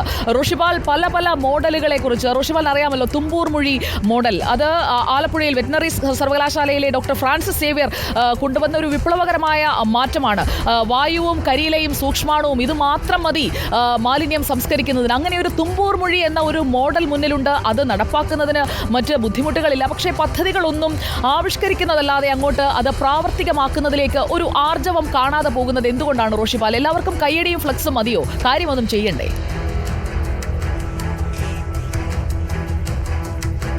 സുജയ, ഞാൻ നേരത്തെ TV പ്രസാദ് ഞാനും ഒരേ ഇടത്താണ്. ഇത് റെയിൽവേ സ്റ്റേഷൻ്റെ പരിസരത്താണ്. ഒന്ന്, ഈ മാലിന്യ മല, ഇതിൽ എന്തൊക്കെ മാലിന്യമുണ്ടെന്ന് നമുക്കൊന്ന് നോക്കേണ്ടതാണ്. കാരണം ഇത് ഓരോ ഭക്ഷ്യവസ്തുക്കൾ, പുട്ടുപൊടിയുടെ പാക്കറ്റ്, അതായത് കൃത്യമായി ഫ്ലാറ്റുകളിൽ നിന്നും അവിടെ ഉപയോഗിച്ച മാലിന്യങ്ങൾ ഓരോന്നായി ഇങ്ങോട്ടേക്ക് വരുന്നു എന്നുള്ളതാണ്. വീടുകളിൽ നിന്ന് കെട്ടി കൃത്യമായി കവറുകളിലാക്കി മാലിന്യങ്ങൾ നേരെ തൊട്ടടുത്തുള്ള മാലിന്യ കൂമ്പാരത്തിലേക്ക്, വസ്ത്രങ്ങളുണ്ട്, ഇങ്ങനെ തുടങ്ങിയ മനുഷ്യർ ഉപയോഗിച്ച തള്ളിയ, അവർക്ക് ആവശ്യമില്ലാത്ത, അവരുടെ പാർപ്പിടയിടങ്ങളിൽ ആവശ്യമില്ലാത്ത എന്തൊക്കെയുണ്ടോ അത് മുഴുവൻ ഇങ്ങോട്ടേക്ക് തള്ളുക എന്നുള്ളതാണ്. ഇത് നേരത്തെ നമ്മൾ അതിൻ്റെ കൃത്യമായ വാർത്ത നൽകിയതാണ്. ആമയിഴഞ്ചാൻ തോടായാലും പാർവതി പുത്തനാറായാലും ഒരു കാലത്ത് നഗരത്തിലെ തെളിനീരൊഴുകുന്ന ഇടമായിരുന്നു, ജലസ്രോതസ്സായിരുന്നു. അത് മുഴുവൻ മാറി. ഈ കാണുന്ന മാലിന്യം ഒരു ഉദാഹരണം മാത്രമാണ്. ഇത് വർഷങ്ങളായി കെട്ടിക്കിടക്കുന്നതല്ല. ഇത് കഴിഞ്ഞ ഒരാഴ്ചക്ക് മുമ്പ് ഇവിടെ കോരിയെടുത്തതാണ്. ഇതുപോലെയുള്ള മലകൾ, മാലിന്യ മലകൾ ഇവിടെ ഇങ്ങനെ രൂപപ്പെടും. അത് സ്വകാര്യ ഏജൻസികൾ മാറ്റും. നേരത്തെ നമ്മുടെ ഇതിൻ്റെ ലൈവത്തോൻ്റെ ഭാഗമായി പ്രതികരിച്ച പ്രേക്ഷകൻ പറഞ്ഞതുപോലെ ശക്തമായ നിയമങ്ങളുണ്ട് ഇവിടെ. 5,000 രൂപ മുതൽ ഏതാണ്ട് 20,000 രൂപ വരെ പിഴ ഈടാക്കാവുന്ന ഒരു നിയമം നിലനിൽക്കുന്നുണ്ട്. അത് കൃത്യമായി ഉദ്യോഗസ്ഥന്മാർ ഉപയോഗിച്ചിരുന്നെങ്കിൽ ഇതുപോലെ മാലിന്യങ്ങൾ തെരുവോ അല്ലെങ്കിൽ പൊതു ഇടങ്ങളിൽ ആളുകൾ ഉപേക്ഷിക്കില്ല എന്നതാണ് യാഥാർത്ഥ്യം. ആ നിയമം കൃത്യമായി ഉപയോഗിക്കാത്തതിൻ്റെ കാരണമാണ് നമ്മൾ പഠിക്കേണ്ടത്. എന്താണ് ഉദ്യോഗസ്ഥന്മാർ നിയമമുണ്ടായിട്ടും ആ നിയമം ഉപയോഗിക്കാത്തത്? ആർക്ക് വേണ്ടിയാണ് ഇങ്ങനെ ഉദ്യോഗസ്ഥന്മാർ കീഴ്പ്പെടുന്നത്? അതുവഴി ഈ ഉദ്യോഗസ്ഥന്മാർക്ക് എന്താണ് അവർക്ക് നേട്ടമുണ്ടാകുന്നത് എന്ന് പരിശോധിക്കണം. ഇതിൻ്റെ മുഴുവൻ ദുരിതവും അനുഭവിക്കുന്നത് നഗരത്തിലെ പാവങ്ങളാണ്, സാധാരണക്കാരാണ്. കാരണം ഈ ഫ്ലാറ്റുകൾ ഏതാണ്ട് മെഡിക്കൽ കോളേജ് പരിസരത്ത് നിന്ന് തുടങ്ങുന്നതാണ് ഇതിലേക്ക് മാലിന്യം ഒഴുക്കുന്നത്. അവിടെയുള്ള പാർപ്പിട സമുച്ചയങ്ങളായാലും അവിടെയുള്ള ഹോട്ടലുകളായാലും വ്യാപാര സമുച്ചയങ്ങളായാലും എല്ലാവരും ഈ മണ്ണിനടിയിലൂടെ വലിയ പൈപ്പ് നേരെ റോഷിപാൽ, നമ്മുടെ ഒരു പ്രേക്ഷകൻ ചോദിക്കുന്നു, ഒന്നിലധികം പ്രേക്ഷകർ ചോദിക്കുന്ന ഒരു ചോദ്യം. റോഷിപാൽ, ഈ മാലിന്യമല അത് തോണ്ടി ഇളക്കി കാണിച്ചു കൊടുത്തപ്പോൾ ചോദിച്ച ചില ചോദ്യങ്ങളാണ്. മാറി മാറി വരുന്ന ഭരണാധികാരികൾ സ്വയം സമ്പാദിക്കാൻ നോക്കുമോ അതോ നാടിനെ സംരക്ഷിക്കാൻ നോക്കുമോ എന്ന് ചോദിക്കുന്നു AKTVM എന്ന ID. ഇതിപ്പോൾ ജോയി എന്നയാൾ മരിച്ചത് കൊണ്ടാണ് ശ്രദ്ധിക്കപ്പെടുന്നത്. ഇനി മെഡിക്കൽ കോളേജ് ആശുപത്രിയിലടക്കം പോയി നോക്കണം എന്നൊക്കെയുള്ള സന്ദേശങ്ങൾ പ്രേക്ഷകരിൽ നിന്ന് വരികയാണ്. അതുപോലെ തന്നെ ഒരു അനു എന്ന പ്രേക്ഷക പറയുന്നു, ഏറ്റവും കൂടുതൽ തള്ളുന്ന മാലിന്യം ഡയപ്പറാണ്, അതിനൊരു പരിഹാരം ഉണ്ടാക്കി തരണം, അതെടുക്കാൻ ആരും തന്നെ വരുന്നില്ല, എന്നെ പോലെ ദുരിതത്തിൽ ഒരുപാട് ആളുകളുണ്ട്, ഇതിലൊന്ന് ഇടപെടണം. നോക്കൂ റോഷിപാൽ, ആ മാലിന്യമലയൊന്ന് തോണ്ടി നോക്കിക്കഴിഞ്ഞാൽ അതിൽ കുഞ്ഞുങ്ങളുടെ ഡയപ്പർ മുതൽ സാനിറ്ററി നാപ്കിൻ വരെയുള്ള മാലിന്യം ഉണ്ടാകും. അതെല്ലാം കൃത്യമായി സംരക്ഷിക്കുന്നതിനുള്ള മാർഗങ്ങളുണ്ട്, കത്തിച്ചു കളയുന്നതിനുള്ള ഇൻസിനറേറ്ററുകളുണ്ട്. പക്ഷേ അതൊന്നും കൃത്യമായി പ്രയോഗത്തിൽ കൊണ്ടുവരാതെ എല്ലാ മാലിന്യവും ഒരേപോലെ ജൈവ അജൈവ മാലിന്യ സംസ്കരണം എന്നൊക്കെ പറയുന്നത് പേരിൽ മാത്രമേ അപ്പോഴുള്ളൂ റോഷിപാൽ.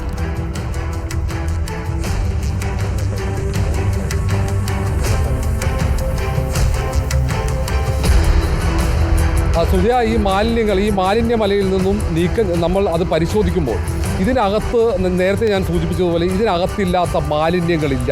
ഇത് പ്ലാസ്റ്റിക് കവറുകൾ. ഇതിൽ ഏറ്റവും സങ്കടകരമായ കാഴ്ച, ഈ പ്ലാസ്റ്റിക് കവറുകളിൽ കെട്ടിയാണ് ഓരോ ഇടത്തുനിന്നും മാലിന്യം ഇതിലേക്ക് ഉപേക്ഷിക്കുന്നത്.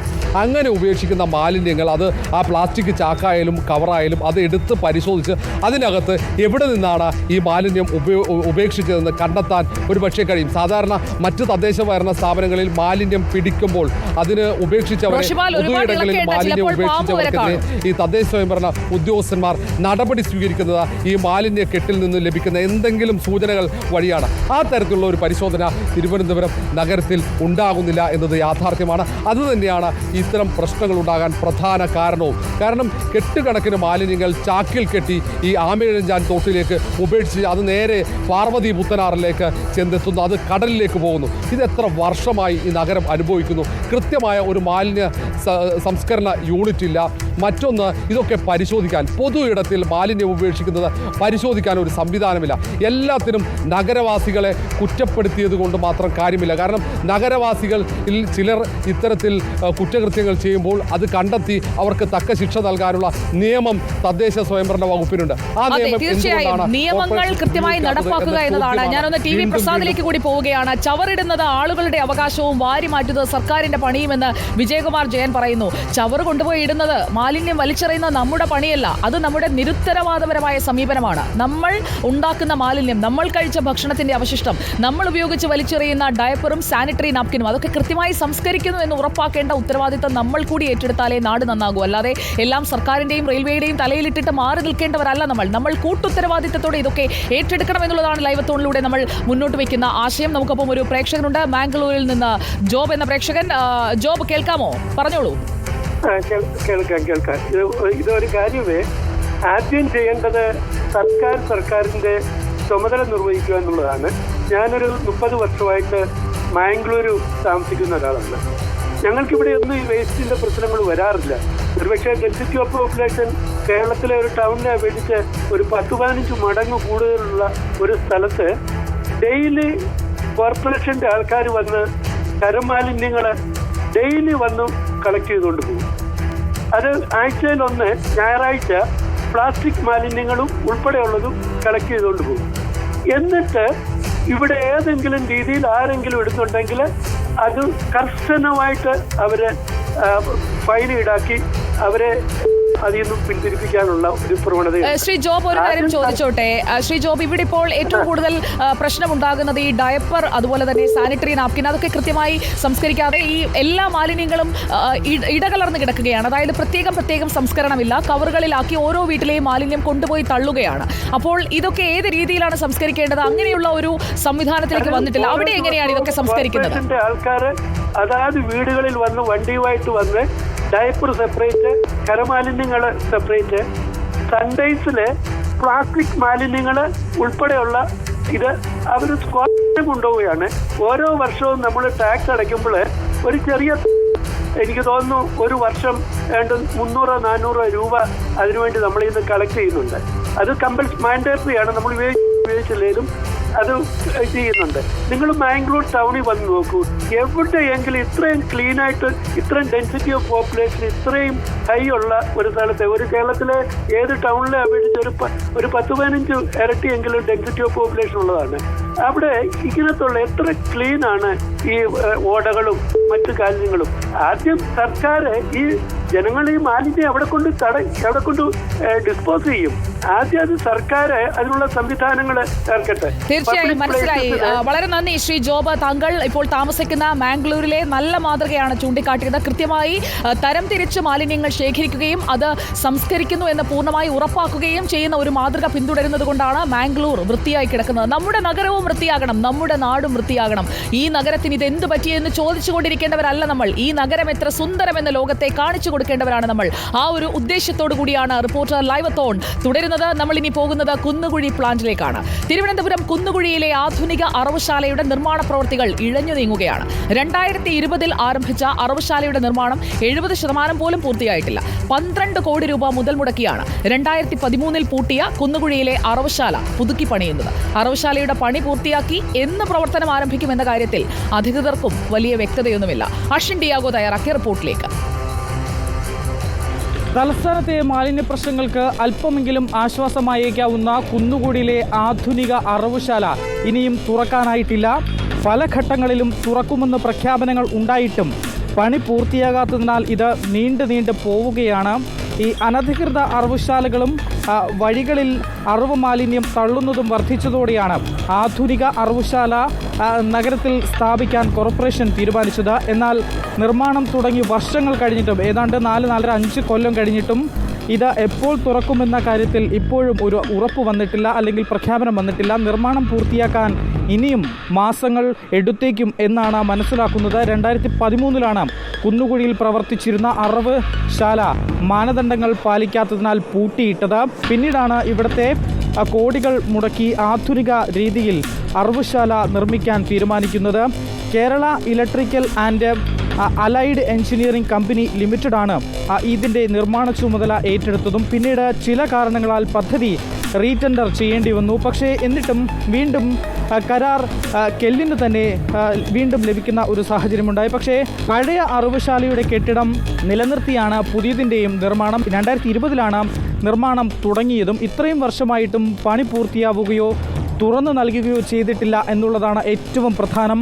പ്ലാന്റിൻ്റെ പണി പൂർത്തിയാക്കി തുറന്നു നൽകിയാൽ മണിക്കൂറിൽ 50 മുതൽ 60 കന്നുകാലികളെ കശാപ്പ് ചെയ്യാനാകും എന്നുള്ളതാണ് പ്ലാന്റിൻ്റെ ഏറ്റവും വലിയ പ്രത്യേകത. മാത്രമല്ല 100 ആടുകളെ വരെ ഇവിടെ കശാപ്പ് ചെയ്യാനും കഴിയും. ഏതാണ്ട് 12 കോടിയോളമാണ് ഇതിൻ്റെ നിർമ്മാണ ചിലവ്.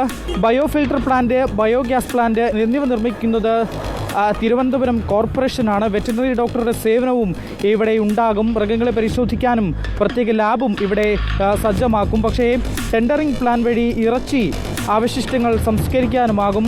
അത്യാധുനിക ഫ്രീസറും മൊബൈൽ ഫ്രീസറും ഇവിടെയുണ്ട്. ഇത്രയും ആധുനിക സംവിധാനങ്ങൾ ഒരുക്കിയിട്ടും പണി ഇപ്പോഴും പൂർത്തിയായിട്ടില്ല എന്നുള്ളതാണ് ഏറ്റവും പ്രധാനം. പുറമേ നിന്ന് നോക്കുമ്പോൾ കാണുന്ന മോടി മാത്രമേ ഉള്ളൂ. അകത്തേക്ക് ഇനിയും ധാരാളം പണികൾ പൂർത്തിയാക്കാനുണ്ട്. മാത്രമല്ല ഇനിയും യന്ത്രങ്ങൾ വരേണ്ടതുണ്ട്, അവ ഘടിപ്പിക്കേണ്ടതുണ്ട്, അവ സ്ഥാപിക്കേണ്ടതുണ്ട്. അങ്ങനെ ഇനിയും ഏതാണ്ട് 60% പണി മാത്രമാണ് ഇവിടെ പൂർത്തിയായിട്ടുള്ളത് എന്നതാണ് ഏറ്റവും പ്രധാനം. മറ്റൊന്ന് കോർപ്പറേഷൻ ഉണ്ടാകുന്ന നേട്ടമാണ്. ഈ ഒരു സ്ഥാപനം, ഈ ഒരു പ്ലാന്റ് നിർമ്മാണത്തിൽ അത് പൂർത്തിയാക്കി ഉദ്ഘാടനം ചെയ്ത് കഴിഞ്ഞ് ഇത് പണി തുടങ്ങിക്കഴിഞ്ഞാൽ അത് കോർപ്പറേഷന് വലിയൊരു നേട്ടമാകും. കാരണം അനധികൃത അറവ് തടയാമെന്നുള്ളതാണ് ഏറ്റവും പ്രധാനപ്പെട്ട നേട്ടങ്ങളിലൊന്ന്. തിരുവനന്തപുരം വിമാനത്താവളത്തിന് സമീപം അനധികൃത കശാപ്പുശാലകൾ പ്രവർത്തിക്കുന്നത് വിമാനത്താവളത്തിൻ്റെ പ്രവർത്തനത്തിന് തന്നെ വൻ ഭീഷണിയായി നിലനിൽക്കുന്ന ഒരു സാഹചര്യമുണ്ട്. മാലിന്യങ്ങൾ തേടി വരുന്ന പക്ഷികളാണ് വിമാനങ്ങൾക്ക് ഭീഷണിയാകുന്നത്. മാത്രമല്ല ഈ റോഡ് വക്കിലുള്ളതും അനധികൃതമായി പ്രവർത്തിക്കുന്നതുമായ കശാപ്പ് കുന്നുകുഴിയിലേക്ക് മാറ്റാം. ചുരുക്കത്തിൽ മാലിന്യ പ്രശ്നത്തിൽ ഒരു ആശ്വാസകരമാകുന്ന പദ്ധതി ഇപ്പോഴും ഇഴഞ്ഞു നീങ്ങുന്നു. പക്ഷേ അതിനുള്ള കാരണം എന്തുകൊണ്ടാണ് ഈ പണി ഇങ്ങനെ ഇഴഞ്ഞു നീങ്ങുന്നത് അല്ലെങ്കിൽ പൂർത്തിയാക്കാൻ ആകാത്തത് എന്നതിനുള്ള ഒരു വിശദീകരണമോ അതിനുള്ള കാരണമോ ഇതുവരെ നൽകിയിട്ടില്ല എന്നുള്ളതും പ്രധാനമാണ്. ഓക്കെ, അശ്വിൻ ഡിയാഗോയാണ് കുന്നുകുഴിയിലെ അറവുശാലയുടെ നിലവിലെ അവസ്ഥ. ഇങ്ങനെയാണെങ്കിൽ എങ്ങനെയാണ് എന്റെ സർക്കാരെ എന്ന് തിരിച്ചു ചോദിക്കേണ്ട സാഹചര്യമാണുള്ളത്. ഇപ്പോൾ ശുചിത്വ മിഷന്റെ ഒരു ഉയർന്ന ഉദ്യോഗസ്ഥന്റെ സന്ദേശം വന്നിട്ടുണ്ട്. നമ്മുടെ ഈ ലൈവത്തോൺ കണ്ടുകൊണ്ടിരിക്കുകയാണ് അദ്ദേഹം എന്ന് മനസ്സിലാക്കുന്നു. ശുചിത്വ മിഷന്റെ തെളിനീരൊഴുകും നവകേരളം പദ്ധതി എവിടെ? സംസ്ഥാനത്തെ ജലപരിശോധനാ ഫലം പുറത്തുവിടാത്തത് എന്തുകൊണ്ടാണ്? തിരുവനന്തപുരത്ത് കോളറ പടർന്നു പിടിക്കുന്ന സാഹചര്യത്തെക്കുറിച്ച് നമ്മുടെ റിനുവുമായി നമ്മൾ സംസാരിക്കുമ്പോൾ പറഞ്ഞ കാര്യമാണ്. അപ്പോൾ ജലം പരിശോധിച്ച് അതിന്റെ ഫലം പുറത്തുവന്ന് കൃത്യമായ നടപടികൾ സ്വീകരിച്ചാലല്ലേ കോളറ പടർന്നു പിടിക്കാതിരിക്കൂ, ജലജന്യ രോഗങ്ങൾ പടരാതിരിക്കൂ. അപ്പോൾ ഇതൊക്കെ വെറുതെ ഒരു എന്തോ ഒരു കെട്ടുകാഴ്ച പോലെ നടത്തുന്നു എന്നല്ലാതെ ഇതിൻ്റെയൊന്നും ഫലം പുറത്തു വിടുന്നില്ലെങ്കിൽ ഈ പരിശോധന കൊണ്ടൊക്കെ എന്ത് കാര്യം എന്നതാണ് നമ്മൾ ചോദിച്ചുകൊണ്ടേയിരിക്കുന്നത്. ഉത്തരവാദിത്തപ്പെട്ട ജനപ്രതിനിധികളാണ് ഈ വിഷയങ്ങൾ ഏറ്റെടുക്കേണ്ടത്. അവരെ അത് ഓർമ്മിപ്പിക്കുന്നതിന് വേണ്ടിയാണ് നമ്മുടെ ഈ ലൈവത്തോൺ നമ്മൾ തുടർന്നുകൊണ്ടേയിരിക്കുന്നത്. ആമയിഴഞ്ചാൻ തോട്ടിലെ മാലിന്യം അതിങ്ങനെ അടിയിൽ കട്ട പിടിച്ചു കിടക്കുമ്പോൾ ആ കട്ടയ്ക്ക് തന്നെ ആ പ്രതിഷേധവുമായി മുന്നോട്ട് പോകേണ്ടതുണ്ട്. ഇപ്പോൾ മേയറുടെ ഓഫീസ് ഉപരോധിക്കുകയാണ് BJP കൗൺസിലർമാർ. നമുക്കൊപ്പം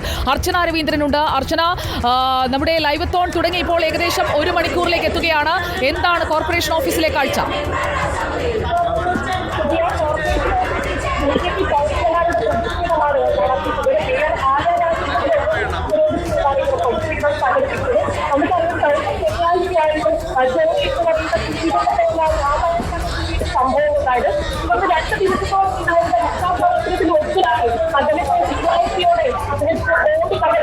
അർച്ചന വ്യക്തമല്ല. അർച്ചന അവിടെ എത്തിയതിനു ശേഷം തത്സമയം നമുക്ക് അർച്ചനയിലേക്ക് എത്താം.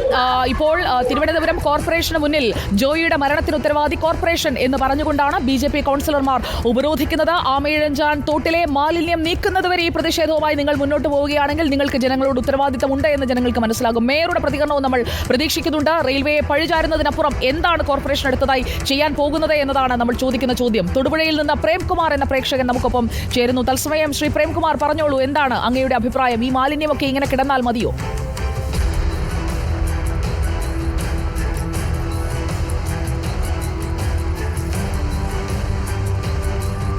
പ്രേംകുമാർ, കേൾക്കാമോ? ഇപ്പോൾ അദ്ദേഹം ലൈനിലില്ല. നമുക്കൊപ്പം കൂടുതൽ വിവരങ്ങൾ നൽകുന്നതിനായി TV പ്രസാദ് തുടരുന്നുണ്ട്. TV പ്രസാദ്, ഇപ്പോൾ വന്ന ഒരു സന്ദേശമാണ് ശുചിത്വ മിഷനിൽ നിന്ന്.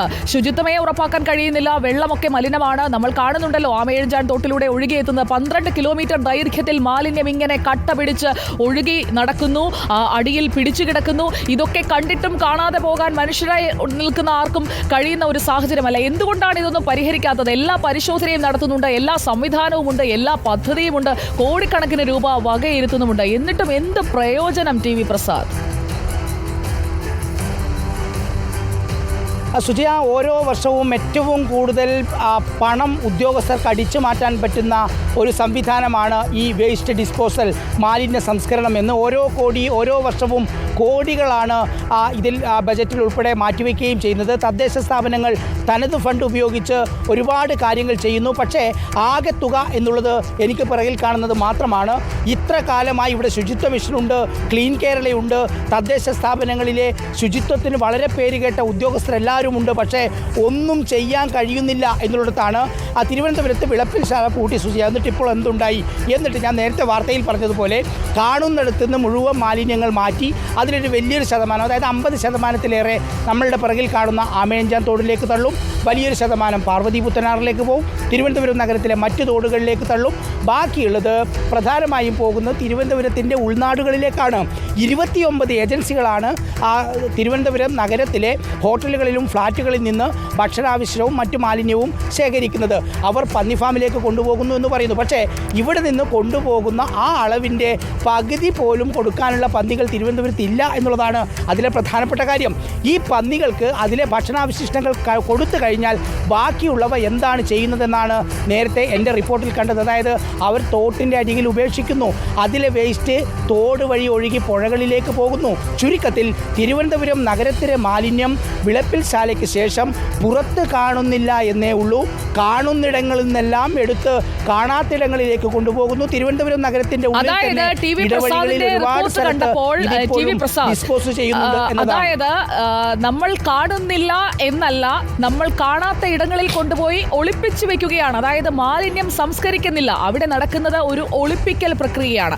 അവിടെയാണ് തുമ്പൂർ മൊഴി പോലെയുള്ള മോഡലുകൾ നടപ്പാക്കണമെന്ന് നമ്മൾ ആവർത്തിച്ച് പറഞ്ഞുകൊണ്ടേയിരിക്കുന്നത്. ശ്രീജിത്ത്, ആലപ്പുഴയെക്കുറിച്ച് തുമ്പൂർ മൊഴി മോഡലിനെ കുറിച്ചൊക്കെ ശ്രീജിത്തിന് നന്നായി അറിയാമല്ലോ.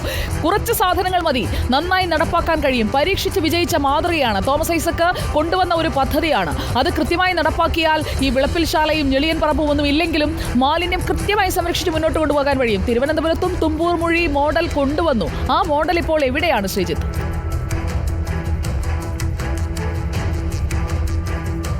തുമ്പൂർ മൊഴി മോഡൽ പരീക്ഷിച്ച് വിജയിച്ചൊരു കാര്യമാണ്. തോമസ് ഐസക് ധനമന്ത്രിയായിരുന്ന കാലത്ത് അദ്ദേഹം ഇതിൻ്റെ വലിയൊരു പ്രചാരകൻ കൂടിയായിരുന്നു. ആലപ്പുഴ നഗരത്തിൽ പഴയ രാധാ തിയേറ്ററിനടുത്ത് ഇത്തരത്തിലൊരു തുമ്പൂർ മൊഴി മോഡലിൻ്റെ ഒരു സംസ്കരണ കേന്ദ്രമുണ്ട്. അവിടെ മാലിന്യം സംസ്കരിച്ച് അവിടെ പൂന്തോട്ടമടക്കം ക്രമീകരിച്ച വലിയ വിജയിച്ച അനുഭവം നമുക്ക് മുന്നിലുണ്ട്. സമാനമായ രീതിയിൽ തിരുവനന്തപുരം നഗരസഭയുടെ പരിധിയിലും വിവിധ സ്ഥലങ്ങളിൽ ഈ തുമ്പൂർ മൊഴി മോഡൽ സംസ്കരണ കേന്ദ്രങ്ങൾ നടന്നിരുന്നു. ഉദാഹരണത്തിന് ജഗതി ജംഗ്ഷനിൽ കോർപ്പറേഷൻ ഉടമസ്ഥയിലുള്ള സ്ഥലത്ത്, ജഗതിയിലെ കൃത്യമായി പറഞ്ഞാൽ ട്രാഫിക് ഐലൻഡിന് തൊട്ടടുത്തുള്ള സ്ഥലത്ത് തുമ്പൂർ മൊഴി മോഡൽ സംസ്കരണത്തിനായി ഒരു ഷെഡ് ക്രമീകരിച്ചിരുന്നു. ഇവിടെ ആദ്യഘട്ടത്തിൽ ഫലപ്രദമായി സംസ്കരണം നടന്നു. ആളുകൾ അത് നോക്കാനുണ്ടായിരുന്നു, ആളുകൾ അതിനോട് സഹകരിക്കുന്നുണ്ടായിരുന്നു. നഗരസഭാ അധികൃതരും ആ ഘട്ടത്തിൽ വലിയ തോതിൽ താല്പര്യം കാട്ടി. പിന്നീട് അത് ക്രമേണ ഇല്ലാതായി. ഈ കരിയിലയും സൂക്ഷ്മാണുവും ഈ മാലിന്യങ്ങളും ചേർന്നുള്ള ഒരു കമ്പോസ്റ്റ് തയ്യാറാക്കുന്ന രീതിയാണ് ഈ തുമ്പൂർ മൊഴി മോഡലിനുള്ളത്. ആ മോഡൽ പരീക്ഷിച്ച് വിജയിച്ച് കുറേ കാലം മുന്നോട്ട് പോയി. പിന്നീട് നഗരസഭ പോലും ശ്രദ്ധിക്കായതോടെ അവിടെ ഇപ്പോൾ പ്ലാസ്റ്റിക് മാലിന്യങ്ങളുടെ ഒരു സംഭരണ കേന്ദ്രമായി മാറിയിരിക്കുകയാണ്. ഷെഡും പൊളിയാറായ അവസ്ഥയിലാണ് ജഗതി ജംഗ്ഷനിലുള്ള ഷെഡിൻ്റെ കാര്യം. ഇതുപോലെയാണ് മറ്റു പലയിടത്തെയും തുമ്പൂർ മൊഴി മോഡൽ സംസ്കരണ കേന്ദ്രങ്ങളുടെ അവസ്ഥ.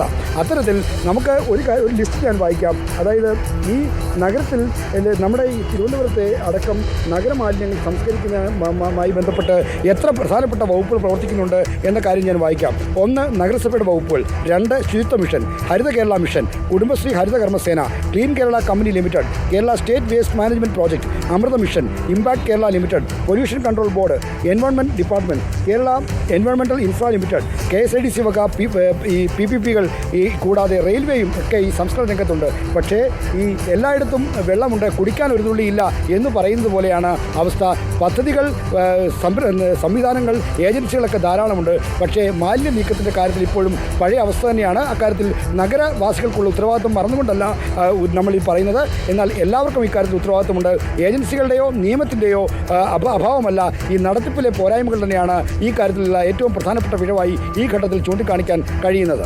ഓക്കെ ശ്രീജിത്ത്, തുമ്പൂർ മൊഴിയെക്കുറിച്ചാണ് ശ്രീജിത്ത് പറഞ്ഞത്. നടപ്പാക്കിയ മാതൃകകൾ, സംസ്കരണ യൂണിറ്റുകൾ അതൊക്കെ കൃത്യമായി ഉപയോഗിക്കാൻ കഴിയുന്ന സാഹചര്യം നമ്മുടെ മുന്നിലുണ്ട്. എന്നിട്ടും എന്തുകൊണ്ട് അത് പ്രയോജനപ്പെടുത്തുന്നില്ല എന്ന ഇടത്താണ് ഈ വികേന്ദ്രീകരണ മാലിന്യ സംസ്കരണം എന്നൊക്കെ പറയുന്നത് പ്രസംഗത്തിലേ ഉള്ളൂ, പ്രവൃത്തിയിലില്ല എന്ന് നമുക്ക് പറയേണ്ടി വരുന്ന സാഹചര്യമുള്ളത്. TV പ്രസാദ് നമുക്കൊപ്പം തുടരുന്നുണ്ട്. TV പ്രസാദ്, ഇപ്പോൾ കോർപ്പറേഷന് മുന്നിൽ സമരം നടക്കുകയാണ്, മേയറെ ഉപരോധിക്കുകയാണ്. മേയറുടെ പ്രതികരണവും ഈ വിഷയത്തിൽ വളരെ പ്രധാനപ്പെട്ടതാണ്. റെയിൽവേയുടെ ഭാഗത്തു നിന്നുള്ള അനാസ്ഥ എങ്ങനെയാണ്, കൊച്ചുവേളി എങ്ങനെയാണ് കിടക്കുന്നത് എന്നൊക്കെ റിനു ശ്രീധർ ചൂണ്ടിക്കാട്ടി. ഇപ്പോൾ ശ്രീജിത്ത് തുമ്പൂർ മൊഴിയെക്കുറിച്ച് പറഞ്ഞു. പദ്ധതികളുണ്ട്, പക്ഷേ പ്രാവർത്തികമാക്കാതെയുള്ള ഒളിച്ചുകളി, പഴിചാരൽ, അതിനപ്പുറത്തേക്ക് പ്രയോഗത്തിലേക്ക് ഇതൊക്കെ കൊണ്ടുവരാൻ ഇനി ആരാണ് മുൻകൈ എടുക്കേണ്ടത് പ്രസാദ്? സുജിയ, ഇതിലെ പ്രധാനപ്പെട്ട പ്രശ്നം ആത്മാർത്ഥതയോടെ വിചാരിച്ചാൽ തിരുവനന്തപുരത്തെ മാലിന്യ പ്രശ്നം പൂർണ്ണമായി പരിഹരിക്കുക എന്നുള്ളതാണ്. മുമ്പ് കുറച്ച് നാളുകൾക്ക് മുമ്പ് നെയ്യാറ്റിൻകരയ്ക്കടുത്തുള്ള ഒരു പ്രൊജക്റ്റ് നമ്മൾ കാണാൻ പോവുകയുണ്ടായി. അവർ തിരുവനന്തപുരത്ത് നിന്ന് നേരത്തെ വേസ്റ്റ് എടുത്തുകൊണ്ടിരുന്ന ഒരു ഏജൻസി ആയിരുന്നു. ഇപ്പോൾ അവർക്ക് അതിൻ്റെ ഏജൻസി കിട്ടിയതുമില്ല, മറ്റു ചില ഏജൻസിയാണ് ഇപ്പോൾ എടുത്തുകൊണ്ടിരിക്കുന്നത്. ആ ഏജൻസി ചെയ്യുന്നത് ഇവിടെ നിന്ന് എല്ലാ വേസ്റ്റും ശേഖരിക്കുന്നു, അവരവിടെ കൊണ്ടുപോയി അതിനെ കൃത്യമായി വേർതിരിക്കുന്നു. ഇവിടെ നിന്ന് പ്രേക്ഷകരും ലൈനിൽ തുടരുന്നുണ്ട്. വഞ്ചിയൂർ രാധാകൃഷ്ണൻ തിരുവനന്തപുരത്ത് നമുക്കൊപ്പം ചേരുന്നു. ശ്രീ വഞ്ചിയൂർ രാധാകൃഷ്ണൻ, ആമയിഴഞ്ചാൻ തോടിന്റെ അവസ്ഥ വർഷങ്ങളായി നേരിട്ടറിയാവുന്ന ആളായിരിക്കുമല്ലോ താങ്കൾ. ഇതൊന്ന് പരിഹരിക്കേണ്ടേ? ആരാണ് ഇതിനൊന്ന് മുൻകൈ എടുക്കേണ്ടത്? ചെറുപ്പകാലം മുതൽ കാണുന്ന ഒരു പ്രദേശം തോടുമാണ് ഈ ആമയിഴഞ്ചാൻ തോട് എന്ന് പറയുന്നത്. അന്ന് കാണുന്ന അവസ്ഥ അല്ലാതെ അതിനൊരു മാറ്റവും ഇന്നേ വരെ വന്നിട്ടില്ല എന്ന് അതുവഴി കടന്നു പോകുന്ന എല്ലാവർക്കും അറിയാം. ഞാൻ ഒട്ടേറെ പ്രാവശ്യം കണ്ടിട്ടുള്ളതാണ് ആ ആമയിഴഞ്ചാൻ തോട്ടിൽ മാലിന്യം നിറഞ്ഞ് മഴക്കാലത്ത് ഓവർഫ്ലോ ചെയ്ത് ആ ചെറിയ റോഡിലൂടെ ആളുകൾക്ക് പോലും സഞ്ചരിക്കാൻ കഴിയാത്ത തരത്തിലുള്ള ഈ മഴക്കാല പൂർവ്വ ശുചീകരണം എന്ന് പറയുന്നത് ഇത് ഇന്നും ഇന്നലെയും ആരംഭിച്ച ഒരു പദ്ധതിയല്ല, മഴക്കാലത്തിന് മുമ്പ് ആരംഭിക്കേണ്ടതാണെന്ന് എല്ലാവർക്കും അറിയാം. പക്ഷെ മഴക്കാലത്തിന് തൊട്ട് മുമ്പ് നമ്മൾ ആ പ്രദേശത്ത് കൂടി കടന്നുപോയാൽ ഈ മഴക്കാലത്ത് പോലും അവിടെ മാലിന്യം കുന്നുകൂടി കിടക്കുന്നത് എല്ലാവരും കണ്ടതാണ്. ഈ മഴക്കാല പൂർവ്വ ശുചീകരണം കൃത്യമായി നടന്നിട്ടില്ല എന്നുള്ളതൊരു വസ്തുതയാണ്. അതുപോലെ തന്നെയാണ് റെയിൽവേ കാമ്പസിനകത്തുകൂടിയാണ് ഈ കനാൽ കടന്നു പോകുന്നത് എന്നുള്ളതും എല്ലാവർക്കും അറിയാം. അത് സമയബന്ധിതമായി റെയിൽവേ അതോറിറ്റിയുടെ അനുവാദത്തോടു കൂടിയോ അതല്ലെങ്കിൽ അവരുടെ അനുവാദം ലഭിച്ചില്ല എങ്കിൽ അതിന് മുകളിലുള്ള ആളുകളെ, മുഖ്യമന്ത്രി അടക്കമുള്ള ആളുകളെ ഉൾപ്പെടുത്തിക്കൊണ്ട് അവരെ കൂടി വിളിച്ചു വരുത്തി ഇത് തുറന്ന് ആ കനാൽ ക്രമീകരിച്ച് അവിടുത്തെ മാലിന്യം നീക്കം ചെയ്യേണ്ടത് ഇവിടുത്തെ നഗരസഭയുടെ ഉത്തരവാദിത്തമാണ്. ഈ മാലിന്യം നീക്കം ചെയ്യുന്ന കാര്യത്തിൽ നഗരസഭയുടെ ഭാഗത്തു നിന്ന് കടുത്ത അലംഭാവം ഉണ്ടായതിന്റെ ഏറ്റവും വലിയ ഉദാഹരണമാണ് ഇപ്പോൾ ഒരു ജീവൻ പൊലിഞ്ഞ സ്ഥിതിയിലേക്ക് കാര്യങ്ങൾ എത്തിയിരിക്കുന്നത്. ഇത് നമുക്ക് അറിയാൻ കഴിഞ്ഞതുകൊണ്ടാണ് ഒരു ജീവൻ പൊലിഞ്ഞ സംഭവം ഇവിടെ വാർത്താ മാധ്യമങ്ങൾ, ദൃശ്യമാധ്യമങ്ങൾ ഇവിടെ ഒരു ചർച്ചയാക്കിയത്. ഇതുപോലെ അറിയപ്പെടാത്ത ഒട്ടേറെ സംഭവങ്ങൾ മഴക്കാലത്ത് ഈ തോട്ടിൽ മൃതദേഹങ്ങൾ വീണ് അല്ലെങ്കിൽ തോട്ടിൽ വീണ് ആളുകൾ മരണപ്പെടുന്ന സംഭവങ്ങളും കഴിഞ്ഞ കാലങ്ങളിൽ ഇവിടെ ഉണ്ടായിട്ടുണ്ട് എന്നുള്ളത് ഒരു വസ്തുതയാണ്. വളരെ നന്ദി പ്രതികരിച്ചതിന് ശ്രീ വഞ്ചിയൂർ രാധാകൃഷ്ണൻ. നമുക്കൊപ്പം ടി വി പ്രസാദും ആർ ശ്രീജിത്തും തുടരുന്നുണ്ട്. ഒപ്പം ആർ റോഷിപാലിലേക്ക് നമുക്ക് പോകണം. പ്രസാദ് പറഞ്ഞുകൊണ്ടിരുന്നപ്പോൾ ഈ ഓപ്പറേഷൻ അനന്തയ്ക്ക് എന്ത് പറ്റി? ഓപ്പറേഷൻ അനന്ത എവിടെ പോയി? ഓപ്പറേഷൻ അനന്ത പുനഃസ്ഥാപിക്കണമെന്ന് മേരിക്കുട്ടി എന്ന പ്രേക്ഷക ഇപ്പോൾ സന്ദേശമായി അയച്ചപ്പോഴാണ് ഞാനും അതേക്കുറിച്ച് ഓർമ്മിച്ചത്. ഈ ഓപ്പറേഷൻ അനന്തയെക്കുറിച്ച് നമ്മൾ വളരെ കാര്യമായി സംസാരിക്കാറുള്ളതാണ്. അതിനിടയിൽ എന്തൊക്കെയോ ഇടപെടലുകൾ ഉണ്ടായി. ഓപ്പറേഷൻ അനന്തയ്ക്ക് മേൽ ഒരു ഓപ്പറേഷൻ നടന്നതാണോ ഈ പ്രശ്നങ്ങൾക്കൊക്കെ ഒരു പരിധിവരെ ഒരു കാരണം പ്രസാദ്? ഒരു പരിധിയല്ല സുജയ, അതുതന്നെയാണ് വ്യക്തം. അതായത് ഈ ഓപ്പറേഷൻ അനന്ത നീട്ടിക്കൊണ്ടുപോകുന്നതിന് വേണ്ടി ഇവിടെ താല്പര്യമുണ്ടായ അപൂർവം ചിലരിൽ ഒരാൾ, അവർ ഒന്ന് ബിജു പ്രഭാകർ IAS ആയിരുന്നു, അന്നത്തെ തിരുവനന്തപുരം കലക്ടറായിരുന്നു. അതോടൊപ്പം തന്നെ ജിജി തോംസൺ അന്നത്തെ ചീഫ് സെക്രട്ടറി ആയിരുന്നു. അതിൽ ബിജു പ്രഭാകർ തന്നെയാണ് ഇതിന് നേതൃത്വം നൽകിയത്. ബിജു പ്രഭാകർ ഇത് തുടങ്ങുമ്പോൾ തന്നെ മേലുദ്യോഗസ്ഥരെ 6 മാസത്തിനകം തന്നെ ഇതിൽ നിന്ന് മാറ്റരുത് എന്ന ഒരു നിർദ്ദേശം മുന്നോട്ട് വെച്ചു എന്നുള്ളതാണ് മനസ്സിലാക്കുന്നത്. എന്തായാലും പിന്നീട് ഓപ്പറേഷൻ അനന്ത പാതി വഴിയിലായി. പക്ഷേ ഓപ്പറേഷൻ അനന്ത നടന്ന 2015 മുതലുള്ള ഒരു 3 വർഷം തമ്പാനൂരും തമ്പാനൂരിൻ്റെ പരിസര പ്രദേശങ്ങളിലുമുള്ള താഴ്ന്ന പ്രദേശങ്ങൾ വെള്ളക്കെട്ടിലായില്ല എന്നുള്ളതാണ് അതിലേറ്റവും പ്രധാനപ്പെട്ട ഒരു നേട്ടം. നമ്മൾ അല്പസമയം മുമ്പ് കാണിച്ച ദൃശ്യങ്ങൾ നമ്മുടെ മുമ്പിലുണ്ടല്ലോ സുജിയ. 2015 ആ ദൃശ്യങ്ങൾ പകർത്തിയത്. ഓപ്പറേഷൻ അനന്തയുടെ സമയത്ത് തിരുവനന്തപുരത്തെ തമ്പാനൂർ റെയിൽവേ സ്റ്റേഷൻ്റെ കോഫി ഹൗസിൻ്റെ അടുത്ത് നിന്ന് തുടങ്ങുന്ന ടണലിൻ്റെ അകത്തുകൂടി ഒരു ചെറിയ പ്രൊക്ലൈനർ കൊണ്ടുപോയി നഗരസഭയിലേക്ക് യൂത്ത് ലീഗിന്റെ പ്രതിഷേധം എത്തിയിരിക്കുകയാണ്. അതിന്റെ തത്സമയ ദൃശ്യങ്ങളാണ് പ്രേക്ഷകർ ഇപ്പോൾ കാണുന്നത്.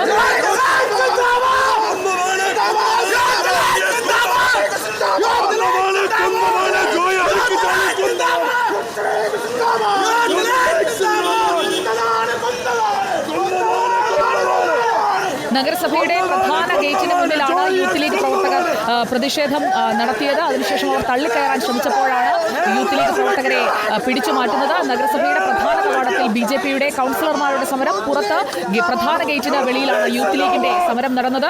പ്രതിഷേധവുമായി സംഘടനകൾ രംഗത്തെത്തുകയാണ്. ലൈവത്തോടിനിടയിൽ നമ്മൾ കാണുന്നത് പ്രതിഷേധത്തിന്റെ കാഴ്ചകളാണ്. തലസ്ഥാനത്തെ ജലസ്രോതസ്, പ്രത്യേകിച്ചും ആമയിഴഞ്ചാൻ തോട് ഒരു മാലിന്യ സ്രോതസ്സായി, മാലിന്യവാഹിയായി മാറുന്നതിനെതിരെ നഗരസഭയ്ക്ക് മുന്നിലും നഗരസഭയ്ക്കുള്ളിലും പ്രതിഷേധം കടുപ്പിക്കുകയാണ്. യൂത്ത് ലീഗ് പ്രവർത്തകരെ ഇപ്പോൾ പോലീസ് അവിടെ നിന്ന് നീക്കുകയാണ്. അതിന്റെ ദൃശ്യങ്ങളാണ് പ്രേക്ഷകർ ഇപ്പോൾ കണ്ടുകൊണ്ടിരിക്കുന്നത്.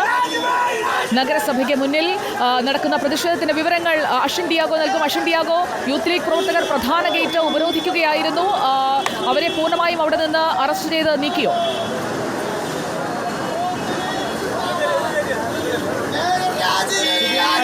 മുമ്പാണ് മേയർ കോർപ്പറേഷനിലേക്ക് യൂത്ത് ലീഗിന്റെ പ്രതിഷേധം നടന്നത്. ഇവിടെ പുറത്തും അകത്തുമായിരുന്നു പ്രതിഷേധം. ഈ മേയറുടെ ഓഫീസിലേക്ക് തള്ളിക്കയറാൻ യൂത്ത് ലീഗ് പ്രവർത്തകർ ശ്രമിച്ചിരുന്നു. ഇവരെ പോലീസ് തടഞ്ഞു, അറസ്റ്റ് ചെയ്ത് നീക്കുകയാണ് ഇപ്പോൾ ചെയ്തത്. നേരത്തെ ഏതാണ്ട് 10ഓളം പ്രവർത്തകരാണ് ഇത്തരത്തിൽ കോർപ്പറേഷൻ നഗരസഭ ഓഫീസിലേക്ക് തള്ളിക്കയറി മേയർക്ക് നേരെ പ്രതിഷേധം നടത്താൻ ശ്രമിച്ചത്. ഇതിന് പിന്നാലെയാണ് പോലീസ് ഇവരുടെ ഒരു പ്രതിഷേധ സാധ്യത കണക്കിലെടുത്ത് പോലീസ് വലിയ രീതിയിൽ സുരക്ഷാ ക്രമീകരണങ്ങൾ ഒരുക്കിയിരുന്നു. ഇവരുടെ മുന്നിലേക്കാണ് യൂത്ത് ലീഗ് പ്രവർത്തകർ വന്നത്. തുടർന്ന് മേയർ രാജിവെക്കാൻ രാജിവെക്കണമെന്ന് ആവശ്യപ്പെട്ടുകൊണ്ടായിരുന്നു ഈ ഒരു പ്രതിഷേധം. ഈ ജോയിയുടെ മരണം അതിൽ ഈ ഒരു വേസ്റ്റ് മാനേജ്മെൻറ്റ് സിസ്റ്റം ആകെ പരാജയമാണെന്ന് ആരോപിച്ചുകൊണ്ടായിരുന്നു യൂത്ത് ലീഗിൻ്റെ പ്രതിഷേധം. ഇപ്പോൾ എന്തായാലും യൂത്ത് ലീഗ് പ്രവർത്തകരെ ഈ മേയറുടെ ഓഫീസിലേക്ക് തള്ളിക്കയറാൻ ശ്രമിച്ച യൂത്ത് ലീഗ് പ്രവർത്തകരെ പോലീസ്, പൂജപ്പുര പോലീസാണ് ഇപ്പോൾ അറസ്റ്റ് ചെയ്ത് ഇവിടുന്ന് നീക്കിയിട്ടുള്ളത്. ഏതാണ്ട് 10ഓളം പ്രവർത്തകർ ഈ ഒരു പ്രതിഷേധത്തിൽ ഉണ്ടായിരുന്നു. നമുക്കറിയാം കഴിഞ്ഞ ദിവസമാണ് ഇത്തരത്തിൽ ഈ ഒരു സംഭവം, അതായത് ഈ ജോയി, ശുചീകരണ തൊഴിലാളിയായ ജോയിയുടെ ആ ഒരു മരണം സംഭവിച്ചത്. ഇതിന് പിന്നാലെ വലിയ രീതിയിലുള്ള ചർച്ചയാണ് ഈ ഒരു വേസ്റ്റ് മാനേജ്മെന്റ് സിസ്റ്റവുമായി ബന്ധപ്പെട്ട് കോർപ്പറേഷനെതിരെയും മേയർക്കെതിരെയും ഒക്കെ ഉണ്ടാകുന്നത്. ഈ ഒരു സാഹചര്യം കൂടി കണക്കിലെടുത്താണ് നേരത്തെ കൗൺസിലർമാർ അവിടെ ഉപരോധിക്കുന്നത് നമുക്ക് കാണാമായിരുന്നു. അശ്വിൻ, മേയർ ആര്യ രാജേന്ദ്രൻ ഇപ്പോൾ എവിടെയാണുള്ളത്? BJP കൗൺസിലർമാർ ഒരു ബാനറൊക്കെ ഉയർത്തി അകത്തിരിക്കുന്ന ദൃശ്യങ്ങൾ നമ്മുടെ സ്ക്രീനിലുണ്ട്. അവരെ, ആ പ്രതിഷേധക്കാരെ മാറ്റുന്നുണ്ടോ? പോലീസ് നടപടി ഉണ്ടാകുമോ? കൂടുതൽ പോലീസ് അവിടെ സ്ഥലത്തെത്തിയിട്ടുണ്ടോ?